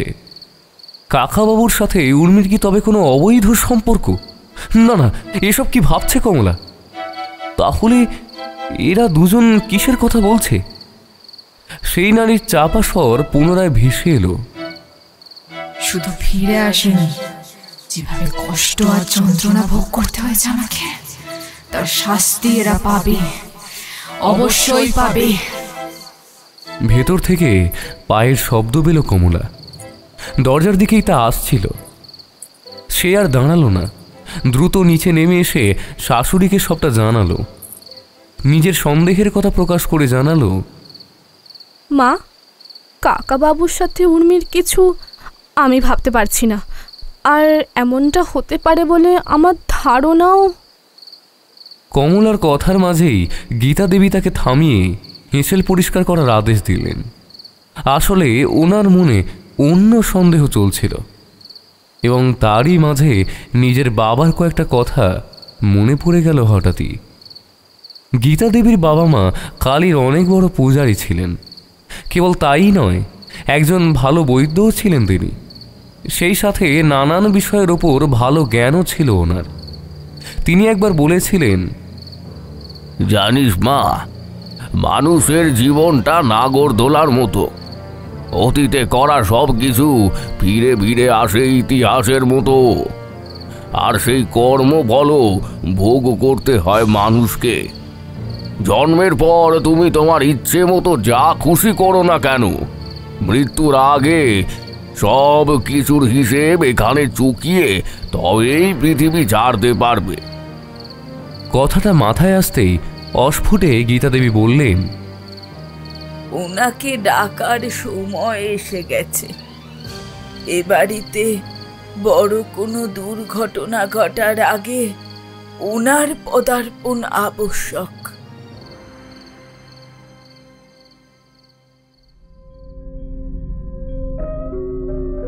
ধীরে ধীরে প্রাণবন্ত চৌধুরী বাড়িতে নেমে এলো অন্ধকারের ছায়া। অজিতেশ আপাতত সুস্থ হলেও রমাকান্তের শরীর ভেঙে পড়ে বীভৎসভাবে। এদিকে অমিতেশের সাথেও একটা ভয়ঙ্কর ঘটনা ঘটে যায়। শত্রুপক্ষের সাথে জমিজমা সংক্রান্ত ঝামেলায় জড়িয়ে চরম বিশৃঙ্খলা ঘটায়। ফলস্বরূপ সুযোগ বুঝে এক দুপুরে শত্রুপক্ষ বেধড়ক মারধর করে একেবারে বিছানায় শয্যাশায়ী করে দেয় তাকে। বাবাও অসুস্থ, কিছু করতে অপারগ। এই মতাবস্থায় একা অমিতেশের বিরোধী পক্ষকে সামলানো বেজায় কঠিন ছিল। অথচ তার অযৌক্তিক বংশমর্যাদার দম্ভ আর আত্ম অহং তাকে কোনোভাবেই কারোর কাছে নত হতে শেখায়নি, কিংবা শান্ত থেকে কোনো কাজকে সুষ্ঠুভাবে করার মতো বুদ্ধি জোটায়নি। তার পরিণাম আজকের শরীরে পাওয়া ক্ষতচিহ্ন। এত কিছুর সত্ত্বেও অমিতেশের যাবতীয় বিরক্তি আর দোষারোপ গিয়ে পড়ে কমলার ওপর।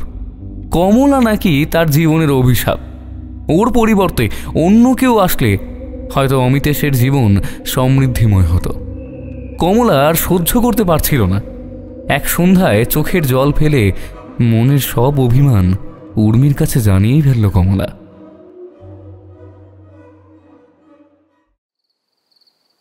ওর সব কথা শুনে উর্মির ঠোঁটে খেলে গিয়েছিল একটা শীতল বাঁকা হাসি।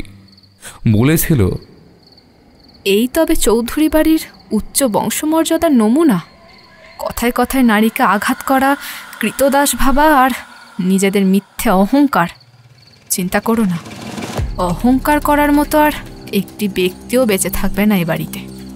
এ বাড়ির কালিমা লিপ্ত প্রতিটা রক্তকে শেষ করব আমি। উর্মির কথা কিছু বুঝতে পারল না কমলা। মেয়েটার চোখ দুটো কেবল জ্বলতে দেখেছিল। এমনকি তার আশাও ছিল না যে সেদিন রাতে ভয়ঙ্কর কিছু একটা ঘটতে চলেছিল এই চৌধুরী বাড়ির বুকে। রাত ঠিক কতটা হবে জানা নেই। প্রবল উদ্বিগ্নতার মাঝে ঘুমটা ভেঙে যায় রমাকান্তবাবুর। ভেতরে এত উদ্বিগ্নতা কিসের হচ্ছিল নিজেও অনুধাবন করতে পারছিলেন না। ধীর পায়ে বিছানা থেকে নেমে সামনে টেবিলের কাছে এসে মাটির ঘড়ার উপরের পাত্রটি সরালেন। না, জল তো নেই। মনে মনে ভাবলেন ওনার স্ত্রী হয়তো আজ জল ভরে রাখতে ভুলে গেছেন। বিছানার একপাশে থাকা ঘুমন্ত স্ত্রীর দিকে চেয়ে রমাকান্তবাবু ধীর পায়ে বাইরে বেরিয়ে এলেন। তারপর সন্তর্পণে হেসেলে ঢুকলেন। মাটির বিশাল কুঁজোয় ঠান্ডা জল রাখা হয় কেবলই রমাকান্তবাবুর জন্য। তিনি ঠান্ডা জল খেতে পছন্দ করেন। ক্ষীণ আলো জ্বলছে হেসেলের ভেতর। তারই মাঝে একটি তামার ঘটি নিয়ে কুঁজোর ভেতর ডোবালেন রমাকান্তবাবু। পরক্ষণেই সেটি বের করে এনে গলায় ঢালতেই একটা আষ্টে গন্ধযুক্ত অম্লান স্বাদ অনুভব করলেন। সাথে সাথেই মুখে থাকা বাকি তরল বাইরে ফেলে মৃদু কাস্তে কাস্তে ঘটি সহ এগিয়ে এলেন হ্যারিকেনের আলোর কাছে। সেই ক্ষীণ আলোতেই ঘটির ভেতর দেখলেন লাল তরল ভাসছে। মনে জন্ম নেয় একরাশ সন্দেহ আর সেই সাথে অদ্ভুত একটা আতঙ্ক। কি মনে হতে হ্যারিকেন হাতে ঝুলিয়ে তিনি দ্রুত এগিয়ে এলেন সেই কুঁজোর সামনে। তারপর তাতে আলো ফেললেন। আর এক অপ্রত্যাশিত দৃশ্য দেখে হাড় হিম হয়ে যায় রমাকান্তবাবুর। বিস্ফারিত দৃষ্টিতে তিনি দেখেন কুঁজোর ভেতর টলটল করছে ঘন লাল তরল, আর তার ঘ্রাণ স্পষ্ট জানান দিচ্ছিল সে তরল কি। ভয়ে আতঙ্কে প্রায় ছিটকে দূরে সরেন রমাকান্ত। অস্ফুটে ওনার মুখ থেকে বেরিয়ে আসে একটাই শব্দ,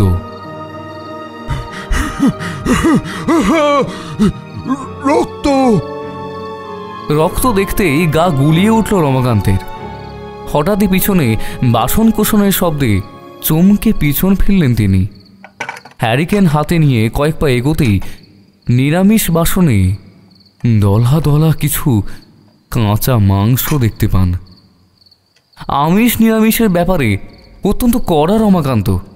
বাড়ির স্ত্রীদেরও এই ব্যাপারে বলা আছে যাতে তারা নাড়াছোঁয়া না করে।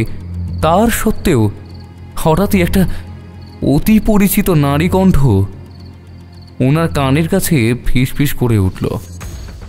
কি হলো দাদাবাবু, আমিষ নিরামিষ যে সব এক হয়ে গেল?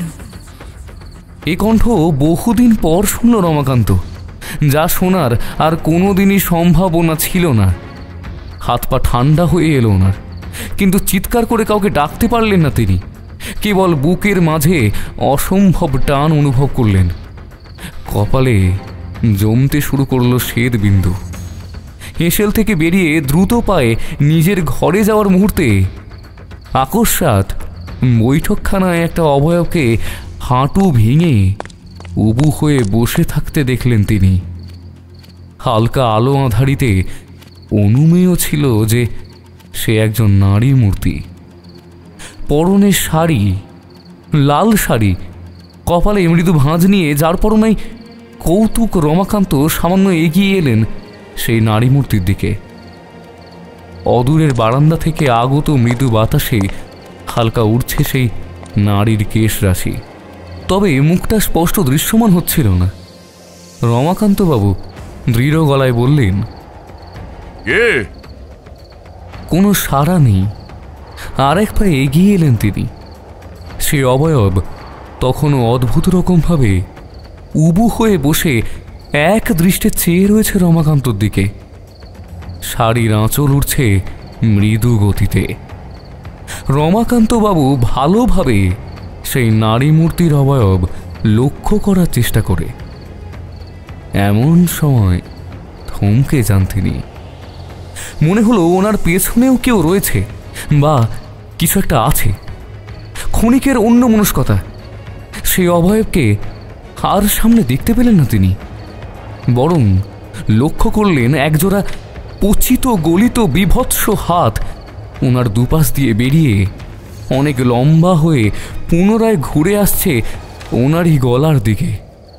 এমন একটা অস্বাভাবিক দৃশ্য রমাকান্তবাবুর হৃৎপিণ্ডকে কাঁপিয়ে দিল। তিনি দ্রুত পিছন ঘুরতেই এক ভয়াবহ অবয়বের মুখোমুখি হলেন। একটা অর্ধদগ্ধ পচিত মুখ, যার জায়গা জায়গা থেকে চামড়া গলে পড়ছে। পরিধেয় শাড়ি পুড়ে লেপ্টে গেছে শরীরের সাথে। শরীরের ব্যাপারে আর কিছুই বলার ছিল না। সারা শরীর কেবল ভয়ঙ্করভাবে দগ্ধই ছিল না, তা পচে তাতে পোকাও ধরেছিল। দু চোখের নামে ছিল কেবল একজোড়া অন্ধকারময় কোটর। ফ্যাস ফ্যাসে বিকৃত কণ্ঠে সে নারী অবয়ব বলে উঠল, দাদাবাবু, আপনি চিনতে পারছেন না আমাকে? আমি তো এই বাড়ির সেই হতভাগ্য কুলবধূ। মনে পড়ছে না, নাকি মনে করতে চাইছেন না?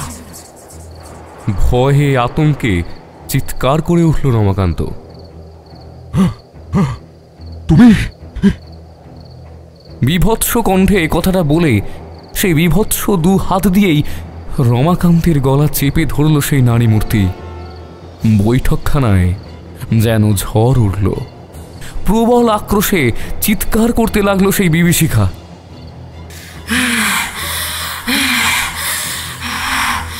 যেভাবে আমি শেষ হয়েছি, এক এক করে তোদেরকেও শেষ করব। তোদের বংশের শেষ রক্তকে পর্যন্ত ছাড়ব না। রমাকান্তের শক্তি সেই প্রচণ্ড ভয়ঙ্করের নিকট নিঃস্ব ছিল। তাই তিনি শত চেষ্টার পরেও হার মানতে বাধ্য হলেন। এমনকি চোখে মুখে লেগেছিল অনুশোচনার ছাপ।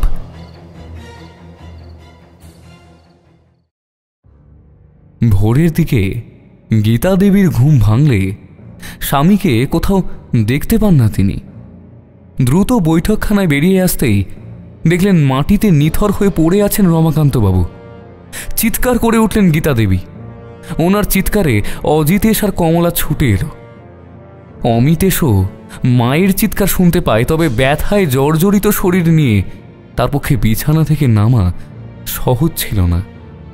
তাই সে বিছানাতে শুয়েই উসখুস করতে লাগল। অজিতেশ দ্রুত ডাক্তারবাবুকে ডেকে আনল। তিনি পরীক্ষা করে জানান হৃদরোগে আক্রান্ত হয়েই মৃত্যু ঘটেছে রমাকান্ত চৌধুরীর। অতঃপরও চৌধুরী বাড়িতে ভেঙে পড়ল শোকের পাহাড়। স্বামীর শেষ কৃত্যের পর থেকে গীতা দেবীর মন মেজাজও ঠিক নেই। আজকাল বড় ছেলের কাছেই বেশি থাকেন তিনি। কেন জানেন না, কটা দিন ধরেই মনটা বড় কু ডাকছিল ওনার। কমলাও স্বামীর সেবা যত্নে ব্যস্ত। অজিতেশকেই আপাতত পৈতৃক ব্যবসার জমি জমার কাজ সামলাতে হচ্ছে। মোটামুটি সব দিকটাই সামলাতে সক্ষম হয়েছে সে। যাদের সাথে তার বড় ভাই বিবাদ করেছিল তাদের সাথে বিবাদ মিটিয়ে একটা প্রাথমিক বোঝাপড়ায় আসতে পেরেছে। ছোট ছেলের বিচক্ষণতা দেখে গীতা দেবীও বেশ খুশি। তবে এরই মাঝে উর্মির স্বভাবে এসেছে বিরাট পরিবর্তন। সে বাড়ির সবার সাথেই কথা বলা প্রায় কমিয়ে দিয়েছে। সারাক্ষণ ঘরের মধ্যেই থাকে, আর যদি বাড়ির কারোর সাথে কখনো তার দেখা হয়, সব কথার মাঝেই তার ঠোঁটে লেগে থাকে একটা অদ্ভুত ভয়ানক হাসি।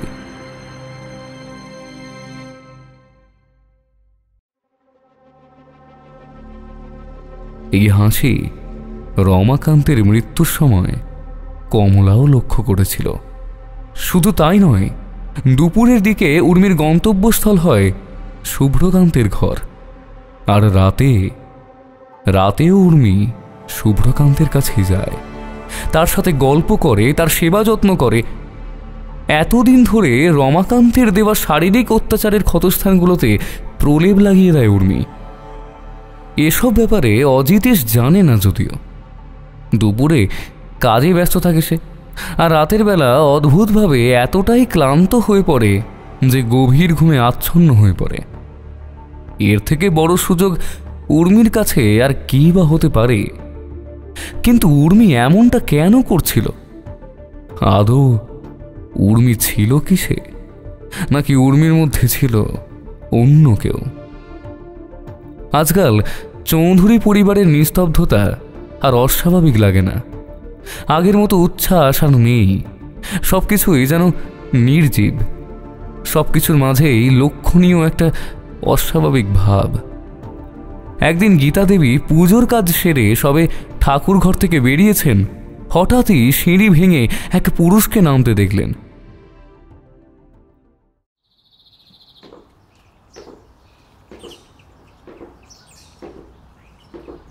পাশে রয়েছে ওনারই ছোট পুত্রবধূ। গীতা দেবী ধীর পায়ে এগিয়ে এলেন লোকটির কাছে। ঠাকুরপো, উর্মি। শুভ্রকান্তকে আমি আবারও আগের মতো সাজিয়েছি। এখন আর পাগলের তকমা দেওয়া যাবে না ওকে। কথাটা বড় অদ্ভুতভাবে বলল উর্মি।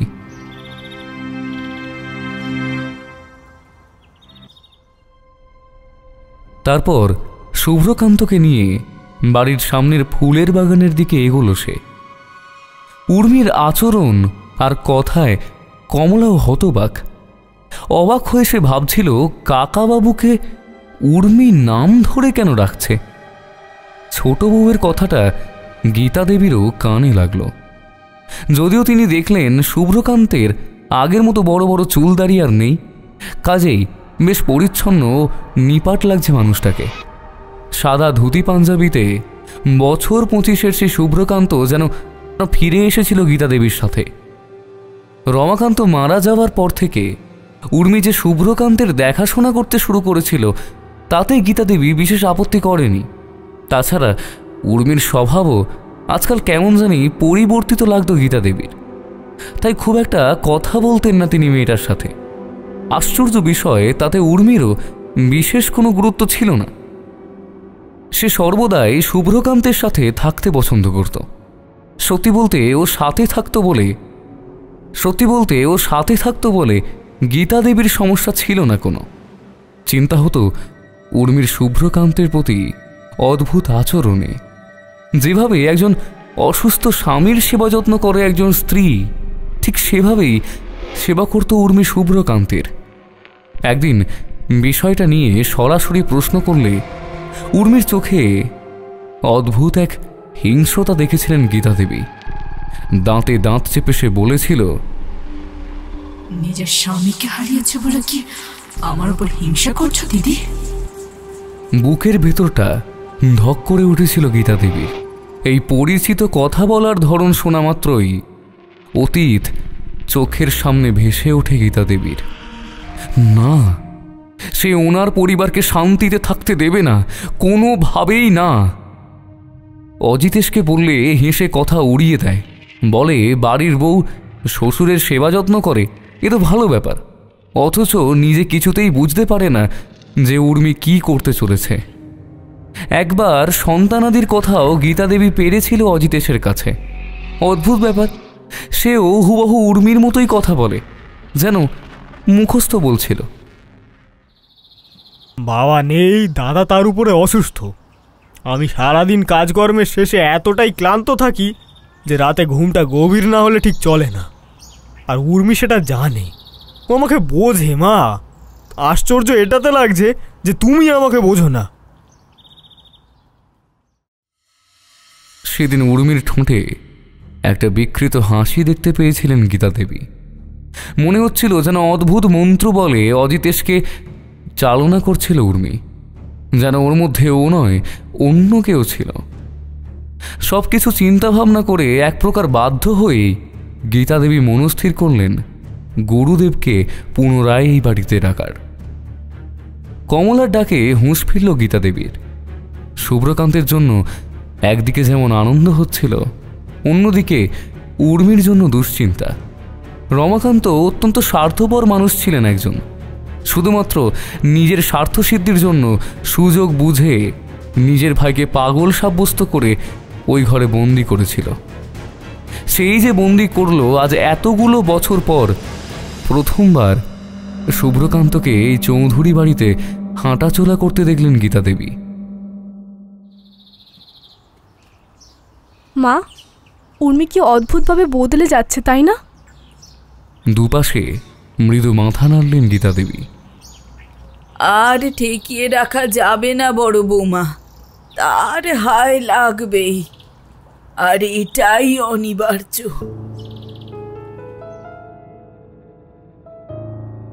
কমলা কিছুতেই বুঝতে পারছিল না তার শাশুড়ি মা কার ব্যাপারে কথা বলছিলেন। তবে এইটুকু তো বিয়ের প্রথম দিন থেকেই বুঝেছিল কমলা যে এ বাড়িতে এমন কিছু অতীতের রহস্য লুকিয়ে রয়েছে যা অত্যন্ত গোপন আর নৃশংস। অন্যদিকে বাইরে থেকে অনেকগুলো কণ্ঠ একসাথে কানে আসছিল অমিতেশের, এমনকি কাকাবাবুরও গলা পায় সে। সত্যি বলতে বাবাই বলেছিল ওনার ভাইয়ের স্ত্রী বিয়ের পর পালিয়ে যাওয়ায় কিভাবে বদ্ধ উন্মাদে পরিণত হয়েছিল ওনার ভাই। তারপর থেকে অমিতেশের দাদু অর্থাৎ রমাকান্তের বাবা তার ছোট ছেলেকে ঘরবন্দি করে রাখত। এতে অবশ্য লাভ রমাকান্তেরই হয়েছিল। সমস্ত বিষয় সম্পত্তি ওনার নিয়ন্ত্রণে ছিল, ভোগবিলাসও ছিল ওনার আয়ত্তে। অমিতেশ মনে মনে ভাবে যদি শুভ্রকান্ত চৌধুরী সুস্থ হয়ে যায় তাহলে সম্পত্তির ভাগাভাগি হবে। এটা অমিতেশ কোনোভাবেই চায় না। এমন সময় কমলাকে দেখে সে রাগান্বিত গম্ভীর কণ্ঠে আদেশ ছুঁড়ে,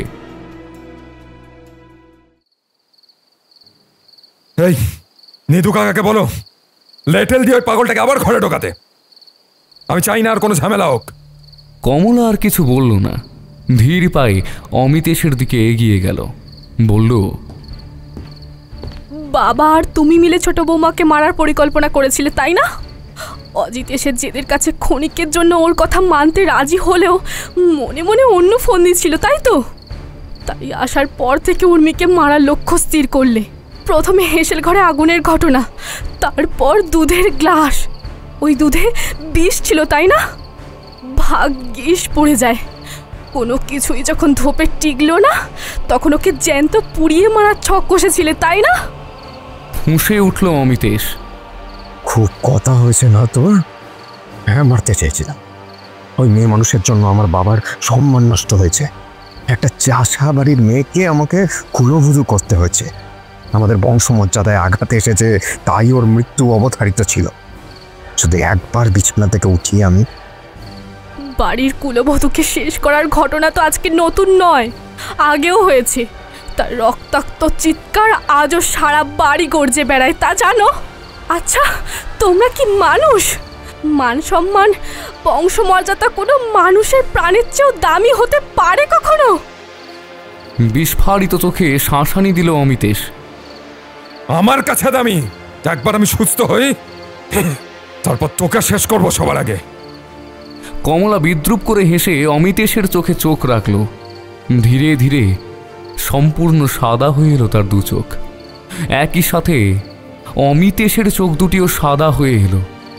কমলা ঠান্ডা গলায় বলল, মরে যা, তুই মরে যা, তোর জন্য মৃত্যুই শ্রেয়। হঠাৎই অমিতেশের চোখ মুখের অভিব্যক্তি পাল্টে গেল। এমনকি বিছানা থেকেও নামতেও কষ্ট হলো তার।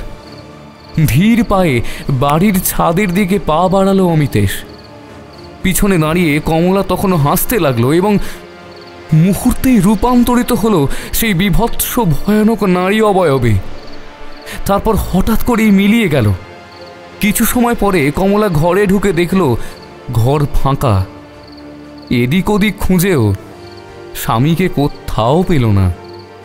হঠাৎই একটা ধপ করে শব্দ কানে এলো সকলের। নিধু কাকা দ্রুত বাগানে বেরিয়ে দেখলেন অমিতেশ উল্টো হয়ে পড়ে আছে, রক্তে ভেসে যাচ্ছে চারপাশ। একে একে বাড়ির সকলেই ছুটে আসে। ছেলেকে রক্তাক্ত নিথর অবস্থায় দেখে কান্নায় ভেঙে পড়ে গীতা দেবী। তবে কমলার চোখে কোনো কান্না ছিল না। স্বামীর অত্যাচার সহ্য করে নিঃশব্দে কাঁদতে কাঁদতে হয়তো ওর চোখের জল শুকিয়ে গিয়েছিল। অমিতেশের দেহ নিয়ে যাওয়া হলো শ্মশানের উদ্দেশ্যে। স্বামী আর বড় ছেলেকে হারিয়ে গীতা দেবী আরও বেশি করে আঁকড়ে ধরেছিলেন অজিতেশকে। কিন্তু উর্মির মুখে কোনো রকম অভিব্যক্তি ছিল না, বরং তাতে লেগেছিল একরকম তৃপ্তির ছাপ। এখন আর শুভ্রকান্তের থেকে ওকে কেউ আলাদা করার নেই। না, আর একজন রয়েছে। এখনো রমাকান্তের রক্ত বইছে একজনের শরীরে, তাকেও শেষ করতে হবে। এই ভেবে উর্মি অজিতেশের দিকে দৃষ্টিপাত করল। ভাইকে হারিয়ে শোকস্তব্ধ অজিতেশ। ওদিকে উর্মির পাশে দাঁড়িয়ে আপন মনে শুভ্রকান্ত বিড়বিড় করছিল, পাপ করেছিলি তোরা, পাপ, ফল তো ভুগতেই হবে। অজিতেশ বিষণ্ণ হয়ে উর্মির কাছে এগিয়ে আসে, বলে, কাকাবাবুকে স্থানীয় কোনো চিকিৎসকের কাছে নিয়ে যেতে হবে। আমার মনে হয় খোলামেলা পরিবেশ আর প্রাথমিক কোনো চিকিৎসার অধীনে থাকলে না উনি সুস্থ হয়ে উঠবেন। প্রথমবার উর্মির দৃষ্টিতে সামান্য ইতস্ততা লক্ষ্য করা গেল। মনে হলো অজিতেশ যেন এই বাড়ির পুরুষদের থেকে সম্পূর্ণ ভিন্ন। ওর কাছে মান সম্মানের থেকেও বেশি গুরুত্ব পেয়েছিল মানুষের জীবন। রমাকান্তের বাবা যখন জানতে পেরেছিলেন ছেলে উন্মাদ হতে চলেছে, তখন তিনি গোপনে বদ্যি ডাকার পরামর্শ দিয়েছিলেন। মানবিকতা তাও স্বল্প ছিল, অথচ নিজের স্বার্থে রমাকান্ত ওনার বাবাকে বাধ্য করেন শুভ্রকান্তকে কোথাও চিকিৎসা না করিয়ে ঘরে আটক রাখতে। এরপর বাবা মরতেই শুভ্রকান্তের ওপর ওনার শুরু হয় অত্যাচার আর ধিক্কার। তাই উর্মির মনে হতে লাগছিল এই বাড়ির পুরুষেরা তাদের যোগ্য শাস্তি পেয়েছে। কিন্তু অজিতেশ কি শাস্তির যোগ্য? অমিতেশের মৃত্যুর কিছুদিনের মধ্যেই গীতা দেবীর খবর আসে। গুরুজি ওনার চিঠি পেয়েছেন, খুব শীঘ্রই পৌঁছে যাবেন চৌধুরী বাড়ি। তারিখ এবং সম্ভাব্য সময়টিও দেওয়া ছিল চিঠিতে। গীতা দেবী চিঠিটা লুকিয়ে রেখে গুরুদেবের আসার প্রহর গুনতে লাগলেন। অবশেষে একটা সময় পর শেষ হলো ওনার প্রহর গোনা। সেদিন সকালেই কমলার সাথে উর্মিকে সামনের মন্দিরে পাঠান গীতা দেবী শুভ্রকান্তের মঙ্গল কামনার উদ্দেশ্যে। ওরা চলে যাওয়ার কিছুক্ষণের মধ্যেই চৌধুরী বাড়িতে প্রবেশ করেন ষাটোর্ধ্ব গৌরবর্ণের এক প্রৌঢ়, সাদা চুল ও দাড়ি, পরনে লাল বসন, চোখে মুখে গাম্ভীর্যের ছাপ। শেষবার বাড়ির জ্যৈষ্ঠ কুলবধূর কারণে আসতে হয়েছিল তাকে। আজ আবার কি হলো? প্রৌঢ়কে দেখতেই গীতা দেবী ছুটে এলেন। আসুন গুরুদেব, পথে ঘাটে কোনো অসুবিধা হয়নি তো? ভদ্রলোক গম্ভীরভাবে জিজ্ঞেস করলেন। না, কিন্তু কি ব্যাপার, এতদিন পর হঠাৎ আমায় ডাকলি? গীতা দেবীর বাবা একজন পুরোহিত ছিলেন। গুরুদেব ওনারই পরিচিত ছিলেন। বিপদে পড়ে গীতা দেবী যখন গুরুদেবের কাছে ছুটে গিয়েছিলেন, তখন গুরুদেবী চৌধুরী বাড়িকে বিপদমুক্ত করেছিলেন। সে বহু বছর আগের ঘটনা। আবারও ঘটনাগুলো ঘটছে। আমার স্বামী আর বড় ছেলেকে শেষ করেছে সে। ছোট ছেলেটা কাজকর্মে থাকে, ওর জন্য ভয় হয়। তবে আমার মনে হয় সে আমার ছোট বৌমার মধ্যেই রয়েছে। অথচ আমার ছেলেটা তা বিশ্বাস করতে চাইছে না। বলছে ওর বউ সরল মনে কাকা শ্বশুরের যত্ন নিচ্ছে। কিন্তু আমি জানি উর্মির মাঝে সে আছে। ওকে রক্ষা করুন গুরুদেব, আমার ছোট ছেলেটার বড় বিপদ। প্রৌঢ় চারিদিকে চোখ বোলাতে বোলাতে আচমকায় দু চোখ বন্ধ করলেন। আর বন্ধ করতেই একটা দগ্ধ রক্তাক্ত ভয়াবহ নারী মুখ ভেসে উঠল ওনার চোখের সামনে।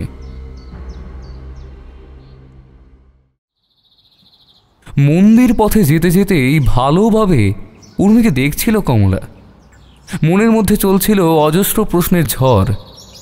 মৃদুস্বরে জিজ্ঞেস করল, তুই বড্ড পাল্টে গেছিস সই, আগের মতো আর কথা বলিস না কেন রে? উর্মি বিষণ্ণ কণ্ঠে বলল, আমি যে আমার মধ্যে নেই দিদি।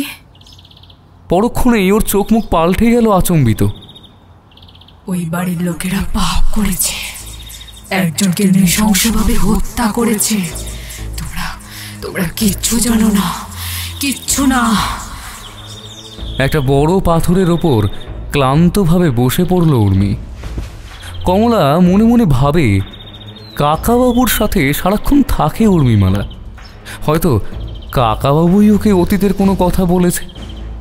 উর্মির কণ্ঠস্বর ধীরে ধীরে বদলে যেতে থাকে অন্য এক নারী কণ্ঠস্বরে। শুভ্রকান্তের সাথে লগ্নজিতার বিয়েটা বাড়ির অমতেই হয়েছিল। শুভ্রকান্তের বাবা অর্থাৎ চৌধুরী জমিদার মশাই এবং ওনার বড় ছেলে রমাকান্ত চৌধুরী প্রথম থেকেই লগ্নজিতাকে অপছন্দ করতেন। কিন্তু পারিপার্শ্বিক লোকলজ্জার কারণে ছেলে এবং কুলবধূকে ঘরে তুলতে বাধ্য হন জমিদারবাবু। তবে লগ্নজিতার গৃহপ্রবেশের সাথে সাথেই ওকে নিয়ে শুরু হয় এক গভীর ষড়যন্ত্র। মৃত্যুর সাথে ওকে এক করে দেওয়ার পরিকল্পনা করতে থাকে জমিদার বাবু এবং রমাকান্ত। যদিও জমিদার গিন্নি আর ওনার বড় বৌমা অর্থাৎ গীতা দেবীর বেশ পছন্দ হয়েছিল লগ্নজিতাকে, সব ঠিকঠাকই চলছিল। কিন্তু ফুলশয্যার রাতেই একটা বড় দুর্ঘটনা ঘটে গেল চৌধুরী বাড়ির বুকে। ভাত কাপড়ের অনুষ্ঠানের দিন দুই ভাইয়ের মধ্যে প্রবল বাক বিতণ্ডা হয় লগ্নজিতাকে নিয়ে। এরপর কথায় কথায় নেশার ঘোরে রমাকান্ত লগ্নজিতার উদ্দেশ্যে বলেন সে একটা পতিতার। শুভ্রকান্তকে ফাঁসিয়েছে শুধুমাত্র জমিদার বাড়িতে ঢুকে স্বাচ্ছন্দ্য ভোগ করার জন্য। ব্যাস, নিজের নববধূর উদ্দেশ্যে এমন কটু কথা শুনতে না পেরে সপাটে এক চড় কষিয়ে দেয় শুভ্রকান্ত তার ভাইকে। তার ভাইও অনেক মারধর করে শুভ্রকান্তকে। তবে ততক্ষণে শুভ্রকান্ত মনস্থির করেই ফেলেছিল সে আর চৌধুরী বাড়িতে থাকবে না, লগ্নজিতাকে নিয়ে দূরে কোথাও চলে যাবে। কিন্তু পরের দিনটাই যে ওদের দুজনের জন্য জীবনের কাল হতে চলেছিল কে জানতো তা। ফুলশয্যা শুরু হওয়ার আগে একটা নিষ্পাপ ফুলের বলি দেয়া হয়েছিল। রক্তাক্ত করা হয়েছিল তাকে। পরিকল্পনা মাফিক জমিদার বাবুর সমর্থনেই রমাকান্ত প্রথমে ভালো মানুষের মুখোশ পরে শুভ্রকান্তকে নেশা করিয়েছিল, মাত্রাতিরিক্ত নেশা, যাতে কোনো হুঁশই না থাকে। তারপর একটা ঘরে তাকে আটকে ফুলশয্যার ঘর থেকে লিটেলদের সহায়তায় টেনে হিঁচড়ে বার করে এনেছিল লগ্নজিতাকে। সেদিন পায়ে পড়েছিল মেয়েটা, হাতে ধরেছিল তার ভাসুর শ্বশুরের সামনে। শোনেনি, কেউ কোনো কথা শোনেনি, তাদের চোখে ছিল কেবল রাগ আর ক্ষোভ। সেই ক্ষোভেই মেয়েটার চুলের মুঠি ধরে পিছনের বাগান বাড়িটায় নিয়ে গিয়ে লেঠেল সহ চৌধুরী বাড়ির 2 পুরুষ প্রচণ্ড মারধর করেছিল তাকে। রক্তাক্ত লগ্নজিতা প্রাণ ভিক্ষে চেয়েছিল। জমিদার বাবুর উদ্দেশ্যে বলেছিলাম, পুত্রবধূ হিসেবে না মেনে নিক, অন্তত কুলবধূ হিসেবে তো মর্যাদা দিই কোনারা। শোনেনি, মাটিতে লুটিয়ে পড়েছিল সেদিন লগ্নজিতার রক্তাক্ত দুর্বল দেহটা। তারপর তাতে আগুন ধরিয়ে দিয়েছিল রমাকান্ত। এই সবটাই ওপরে জানলা দিয়ে শুভ্রকান্ত দেখে ফেলে। আসলে যে ঘরে তাকে রাখা হয়েছিল তার জানলা দিয়ে পিছনের দিকের বাগান দৃশ্যমান ছিল। আসলে নেশার ঘর সামান্য কেটেছিল তার। নারী চিৎকার শুনে জানলা খুলতে নিজের স্ত্রীকে জ্বলতে দেখে সে। চিৎকার করতে থাকে শুভ্রকান্ত, বাঁচানোর জন্য ছটফট করতে থাকে, দরজা ভাঙার চেষ্টা করে, কিন্তু কিছুতেই কিছু হয় না। অবশেষে জমিদার গিন্নি এমন দৃশ্য দেখে ছুটে এসে লগ্নজিতার অর্ধদগ্ধ শরীরটার উপর জল ঢেলে দেন। এর জন্য জমিদার বাবুর হাতে ওনাকে কম্মার খেতে হয়নি। তবে লগ্নজিতার বেঁচে ছিল না। প্রথমে জমিদার বাবু ভেবেছিলেন গ্রামবাসীর কাছে জানাবেন নববধূ গায়ে আগুন লাগিয়েছে, কিন্তু পরে বুঝলেন এমনিতেই জমিদার বাবু সহ রমাকান্ত অপছন্দ করেছেন নববধূকে। এখন এসব বললে সকলে ভাবতে পারে হয়তো ক্ষোভের বশে বাড়ির কুলবধূকে ওনারাই হত্যা করেছেন। চুপিসারে দাহ করবেন সেটাও ঝুঁকিপূর্ণ। কাঁধেই স্থির করা হয় লগ্নজিতার অর্ধদগ্ধ শরীরটা বাগানের অবস্থিত মন্দিরে আড়াল করা হবে। সেই অনুযায়ী বিগ্রহের ঠিক পিছনে থাকা আলমারিটায় সমাধিস্থ করা হয় ওর শরীরটা এবং চিরতরে বন্ধ করে দেওয়া হয় মন্দিরটা। এত দূর বলে উর্মি থামল। কমলা যেন ঘটনার আড়ালে থাকা রক্তাক্ত যন্ত্রণায় হারিয়ে গিয়েছিল। তার স্বামী এবং শ্বশুরের কাছ থেকে তাকেও তো কম যন্ত্রণার অকথ্য মানসিক নির্যাতন সহ্য করতে হতো না। তাই অমিতেশের মৃত্যু কমলার মনে তেমন কোনো প্রভাবই ফেলতে পারেনি। উর্মি পুনরায় শুরু করল। মৃত্যুর আগেই লগ্নজিতা স্পষ্ট জানিয়েছিল তার দেহ যতদিন এই মন্দিরে বন্দী থাকবে ততদিন তার আত্মা চৌধুরী বাড়ির কোনায় কোনায় বিরাজমান হবে। শুধু তাই নয়, চৌধুরী বাড়ির প্রতিটি রক্তকে সে শেষ করবে। এরপর প্রথমেই লগ্নজিতার অভিশাপের কবলে পড়ে মৃত্যু ঘটে জমিদার বাবুর, যদিও আপাতভাবে তার ছিল হৃদরোগ। এরপর রমাকান্ত সহ বাড়ির অনেকেই একটা অর্ধদগ্ধ পচা নারী অবয়বকে বাড়িতে ঘোরাঘুরি করতে দেখতে, কাজেই সকলের মনেই অনুশোচনার পাপদের থেকে আতঙ্ক জাগতে শুরু করে। এই মতাবস্থায় একদিন গীতা দেবীর বাবা চৌধুরী বাড়িতে এলে জমিদার গিন্নি সবটা ওনাকে জানান। তখন গীতা দেবীর বাবার অনুরোধে সেই গুরুদেব চৌধুরী বাড়িতে পদার্পণ করেন এবং বাড়িটিকে বেঁধে সকলের হাতে রক্ষা কবচ বেঁধে দেন। পুজো পাঠ করে মন্ত্রের বলে বন্ধ করা হয় সেই মন্দিরটি, যা উর্মির দ্বারা পুনরায় খোলা হয়। রক্ষা কবচ থাকলে লগ্নজিতার অভিশাপ সকলে অনুভব করলেও তার দ্বারা কোনো ক্ষতিগ্রস্ত হবে না। কিন্তু একবার মন্দিরের দরজা খুললে আর লগ্নজিতার মৃত কঙ্কালসার শরীরটার সাথে জীবন্ত কারোর রক্তের স্পর্শ ঘটলে পূর্ণ মাত্রায় জেগে উঠবে লগ্নজিতার আত্মা। এত বছর পর হয়েও ছিল এমনটাই।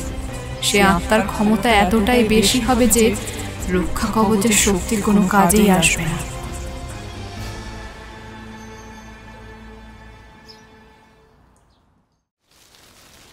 গুরুদেব প্রজ্ঞানন্দ সবার প্রথম সামান্য নীল আবির নিয়ে মন্ত্র জপতে জপতে শুভ্রকান্তের কপালে ছোঁয়ারে বার কয়েক কেঁপে চেতনা হারায় সে।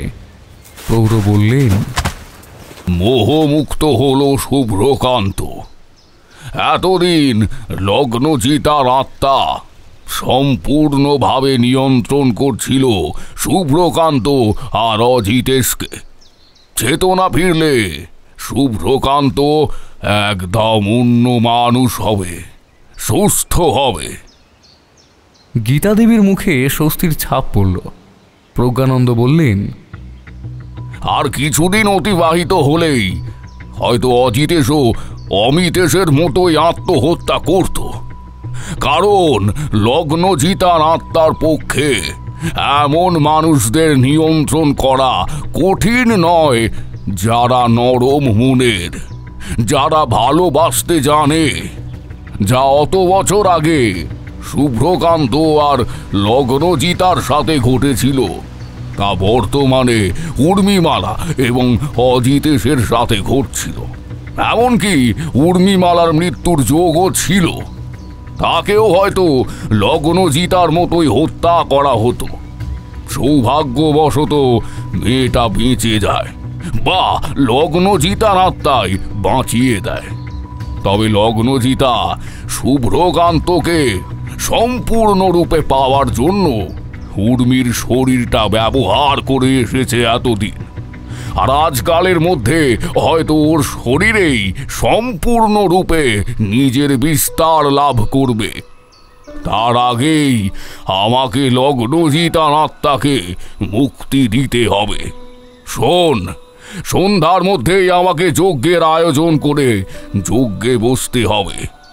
গীতা মা, তুই অজিতেশকে বলে মন্দিরের ভেতরের থেকে লগ্নজিতার মৃতদেহটা নিয়ে আসার ব্যবস্থা কর। আগে ওটার শেষকৃত্য করতেই হবে। আচ্ছা গুরুদেব, তবে শুভ্রকান্তের কোনো কষ্ট হবে না তো? না, আমি মায়া কাটিয়ে দিয়েছি। আমি অজিতেশ আর শুভ্রকান্ত দুজনের থেকেই মায়া কাটিয়ে দিয়েছি। তুই যজ্ঞের আয়োজন শুরু করে ফেল ওরা আসার আগেই। গীতা দেবী সহমত পোষণ করে ভিতরে চলে যান। মন্দিরের অন্দরেই যজ্ঞের আয়োজন করা হয়। অজিতেশ কয়েকজন লেঠেলদের নিয়ে লগ্নজিতার দেহখানি দাহ করবার উদ্দেশ্যে নিয়ে যাওয়ার ব্যবস্থা করে। এদিকে উর্মির কথা শুনে কমলা কয়েক মুহূর্ত চুপ থেকে জিজ্ঞেস করে, উর্মি, আগের কুলবধূর সম্পর্কে তুই এত কিছু জানলি কিভাবে? একটা ভয়ঙ্কর হাসি ছড়িয়ে পড়ল উর্মিমালার ঠোঁটে। ধীর কণ্ঠে বলল,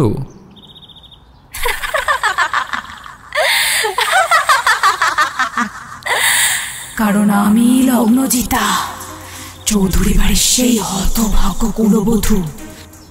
কিন্তু সে হাসি ক্ষণস্থায়ী ছিল। উর্মি কিছু একটা টের পেয়ে দ্রুত ছুটতে লাগলো চৌধুরী বাড়ির উদ্দেশ্যে। একটা অস্বস্তি শুরু হয়েছিল ওর শরীরের মধ্যে। ভেতরটা এত জ্বলছে কেন? শরীরটা ঠিক আছে? শরীরটা একবার পড়লে উর্মির শরীরে ও আর বেশি সময় থাকা সম্ভব নয় লগ্নজিতার পক্ষে। কারণ সেই দিন উর্মির রক্ত লগ্নজিতার মৃতদেহ স্পর্শ করার পরই লগ্নজিতা সম্পূর্ণরূপে জেগে উঠেছিল, প্রভাব বিস্তার করতে পেরেছিল উর্মির ওপর। ওই দেহ নিশ্চিহ্ন হলে উর্মির শরীরের ওপর থেকে প্রভাব হারাবে লগ্নজিতা। কিন্তু শুভ্রকান্তের থেকে যে সে নিজেকে আলাদা করতে পারবে না। চৌধুরী বাড়িতে ইতিমধ্যে যজ্ঞের আয়োজন শুরু হয়েছে। বৈঠকখানায় শুভ্রকান্তকে বসে থাকতে দেখে উর্মির মাঝে থাকা লগ্নজিতা ছুটে যায় তার স্বামী শুভ্রকান্তের কাছে। প্রজ্ঞানন্দের মন্ত্র বলে এখন একদম পরিবর্তিত একজন মানুষ শুভ্রকান্ত। উর্মি কাতর স্বরে বলে, ওরা আমাদের আলাদা করতে চাইছে আবারও। শুভ্র। শুভ্রকান্ত অবাক হয়ে উর্মির দিকে তাকালো। ছোট বৌমা, আমি তোমার কাকা শ্বশুর। তুমি এভাবে কথা বলছো কেন? যাও, অজিতের ওপরে আছে। অবিশ্বাস্য কণ্ঠে উর্মি রাগে ফেটে পড়ল। আমি তোমার লগ্নজিতা শুভ্রকান্ত, তোমাকে ছাড়া আমি কোথায় যাব? শুভ্রকান্ত ধীর কণ্ঠে শান্তভাবে বলে, অন্যের শরীরে নিজেকে রেখে তুমি আরো নিজেকে কষ্ট দিচ্ছ লগ্ন। সেই সাথে উর্মির আত্মাও কষ্ট পাচ্ছে। তাই বলছি, মুক্তি নাও তুমি, আমার কথা শোনো লগ্ন। ইতিমধ্যেই প্রজ্ঞানন্দের মন্ত্রোচ্চারণ সারা বাড়িতে ছড়িয়ে পড়তে লাগলো। এই তান্ত্রিক যে অনেক বড় মাপের এবং এর ক্ষমতাও যে অসামান্য তা জানত লগ্নজিতা, কিন্তু সে শপথ করেছিল এ বাড়ির রক্ত, এই দূষিত রক্তকে এসে বিস্তার হতে দেবে না, আর সবাইকে শেষ করবে। ওকে যেভাবে রক্তাক্ত করা হয়েছিল লগ্নজিতাও সবাইকে রক্তাক্ত করবে। তাই দোকানে হাত চাপা দিয়ে বাড়ির বাইরে পালাতে চাইল সে, কিন্তু মন্ত্রপুত সীমারেখা দ্বারা বাড়ি বাঁধা থাকায় বেরোনোটা সহজ ছিল না। প্রবেশ সহজে হলেও বেরোনো অসম্ভব। অথচ এই মন্ত্র কানে নিয়ে চৌধুরী বাড়িতে টেকা দায়। লগ্নজিতার শক্তির ক্ষয় হতে শুরু করলো ধীরে ধীরে। অগত্যা নিরুপায় হয়ে লগ্নজিতা ছুটে আসে অজিতেশের কাছে। সে নিশ্চিত ছিল উর্মির শরীর দেখে দিশেহারা হয়ে পড়বে অজিতেশ, ওকে সাহায্যের জন্য এগিয়ে আসবে আর তখনই শেষ করবে অজিতেশকে লগ্নজিতা। কিন্তু সহস্রবার ডাকার সত্ত্বেও অজিতেশ তার ঘর থেকে বেরোলো না। আসলে গীতা দেবী শক্ত হাতে ধরেছিলেন অজিতেশের হাতটা, ইশারায় বললেন, না। এখন অজিতেশ সম্পূর্ণ মায়ামুক্ত।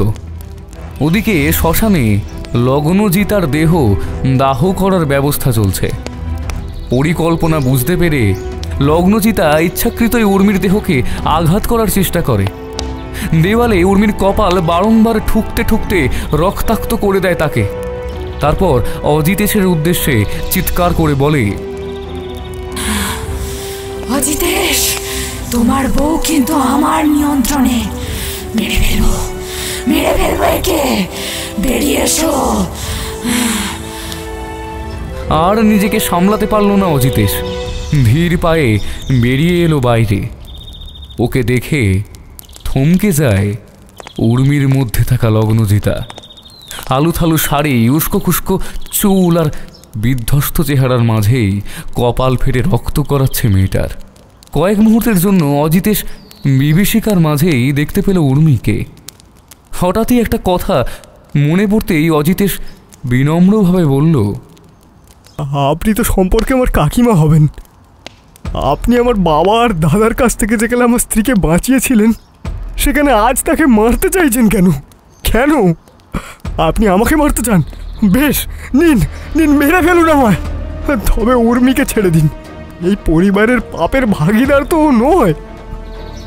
যার পরও না এর আগে ফুঁসতে লাগলো উর্মির মাঝে থাকা লগ্নজিতা। এই বাড়ির রক্তকে আমি নিশ্চিহ্ন করে দেব।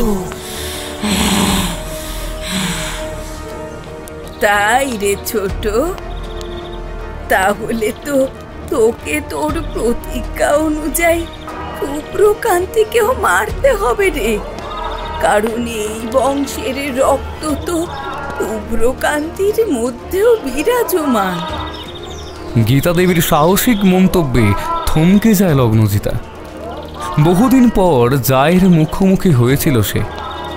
গীতা দেবীর কারণেই যে এতদিন সে তার প্রতিশোধ নিতে সমর্থ হয়নি এবং ওই মন্দিরে বন্দী ছিল তা স্পষ্ট ছিল।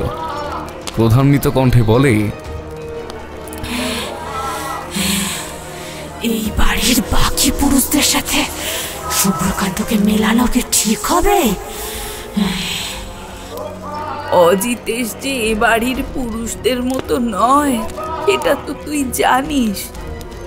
ও তো শুভ্রকান্তের কতটা খেয়াল রাখতে চেয়েছিল, তুই তো দেখেছিস বল।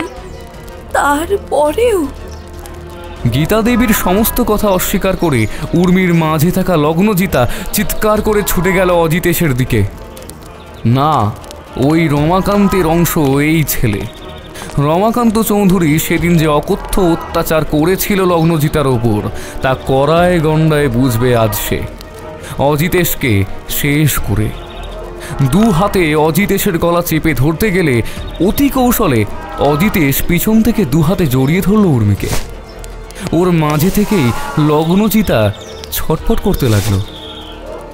অজিতেশ বিন্দু মাত্র সময় নষ্ট না করে প্রজ্ঞানন্দের কথা অনুসারে হনুমান চল্লিশা পাঠ করতে লাগলো উর্মির কানের কাছে।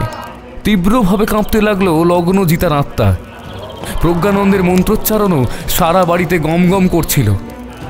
এমন সময় লগ্নজিতার একটু আগে শুভ্রকান্তের বলা কথাগুলো মনে পড়তে লাগলো। সে চায় না লগ্নজিতার আত্মা কিংবা উর্মির আত্মা এভাবে থেকে কষ্ট পাক। কথাটা ভাবা মাত্রই ধীরে ধীরে নিস্তেজ হতে থাকে উর্মির শরীর। ইতিমধ্যেই লগ্নজিতার কঙ্কালটাও পোড়ানো হয়েছে। অজিতেশ একভাবে হনুমান চল্লিশা পাঠ করছিল। এমন সময় দেখল একটা কালো ধোঁয়া উর্মির থেকে কুণ্ডলি পাকিয়ে বেরিয়ে মিলিয়ে গেল বাতাসের মাঝে, এবং সাথে সাথে উর্মিও লুটিয়ে পড়ল অজিতেশেরই বুকের মাঝে। মন্ত্রোচ্চারণ শেষ করে চোখ খুললেন প্রজ্ঞানন্দ। চৌধুরী বাড়ির থেকে আর অশরীরীর আর্তনাদ শোনা যাচ্ছে না। সম্পূর্ণ স্বাভাবিক হয়ে গেছে বাড়ির পরিবেশ। গতবার এসেও প্রজ্ঞানন্দ বলেছিলেন লগ্নজিতার আত্মার মুক্তির কথা, কিন্তু রমাকান্ত রাজি হয়নি। তার মনে হয়তো কোনরূপ আতঙ্ক ছিল, বা হয়তো লগ্নজিতা নিজেই মুক্তি পেতে চায়নি। সে অপেক্ষা করছিল উর্মিমালার, নতুবা উর্মিমালার সাথেও হয়তো তাই ঘটত যা ঘটেছিল তার সাথে। প্রতিহিংসায় জর্জরিত আত্মার ইহলোকে বেঁচে থাকা অত্যন্ত কষ্টকর। সে আরও বেশি তাতে হিংস্র হয়ে ওঠে। গীতা দেবীর সাথে অজিতেশ আর উর্মিমালা এগিয়ে আসে প্রজ্ঞানন্দের কাছে। কমলাও দূরে দাঁড়িয়েছিল। ভরাট গম্ভীর গলায় প্রজ্ঞানন্দ বললেন, সঠিক সময়ে লগ্নজিতার আত্মা পরমাত্মার মাঝে বিলীন হয়ে যাবে। শুভ্রকান্ত এখন সুস্থ, তা দেখে অবশেষে মুক্তি নিল লগ্নজিতা।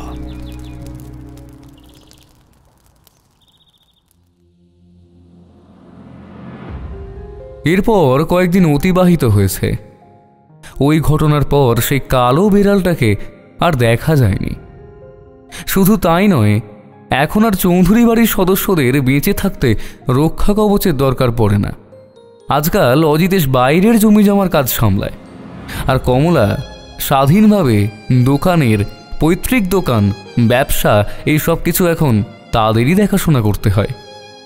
গীতা দেবী আর উর্মি বাড়ির কাজ সামলায়, শুভ্রকান্তবাবুর দেখাশোনা করে। একদিন সকালে চা দিতে শুভ্রকান্তের ঘরে যান গীতা দেবী, কিন্তু বেশিক্ষণ দাঁড়িয়ে থাকতে পারেন না। আরাম কেদারায় নিস্তেজ হয়ে বসেছিল শুভ্রকান্ত। ব্যস্ত হয়ে বাড়ির সবাইকে ডাকেন গীতা দেবী। ডাক্তারবাবু আসেন।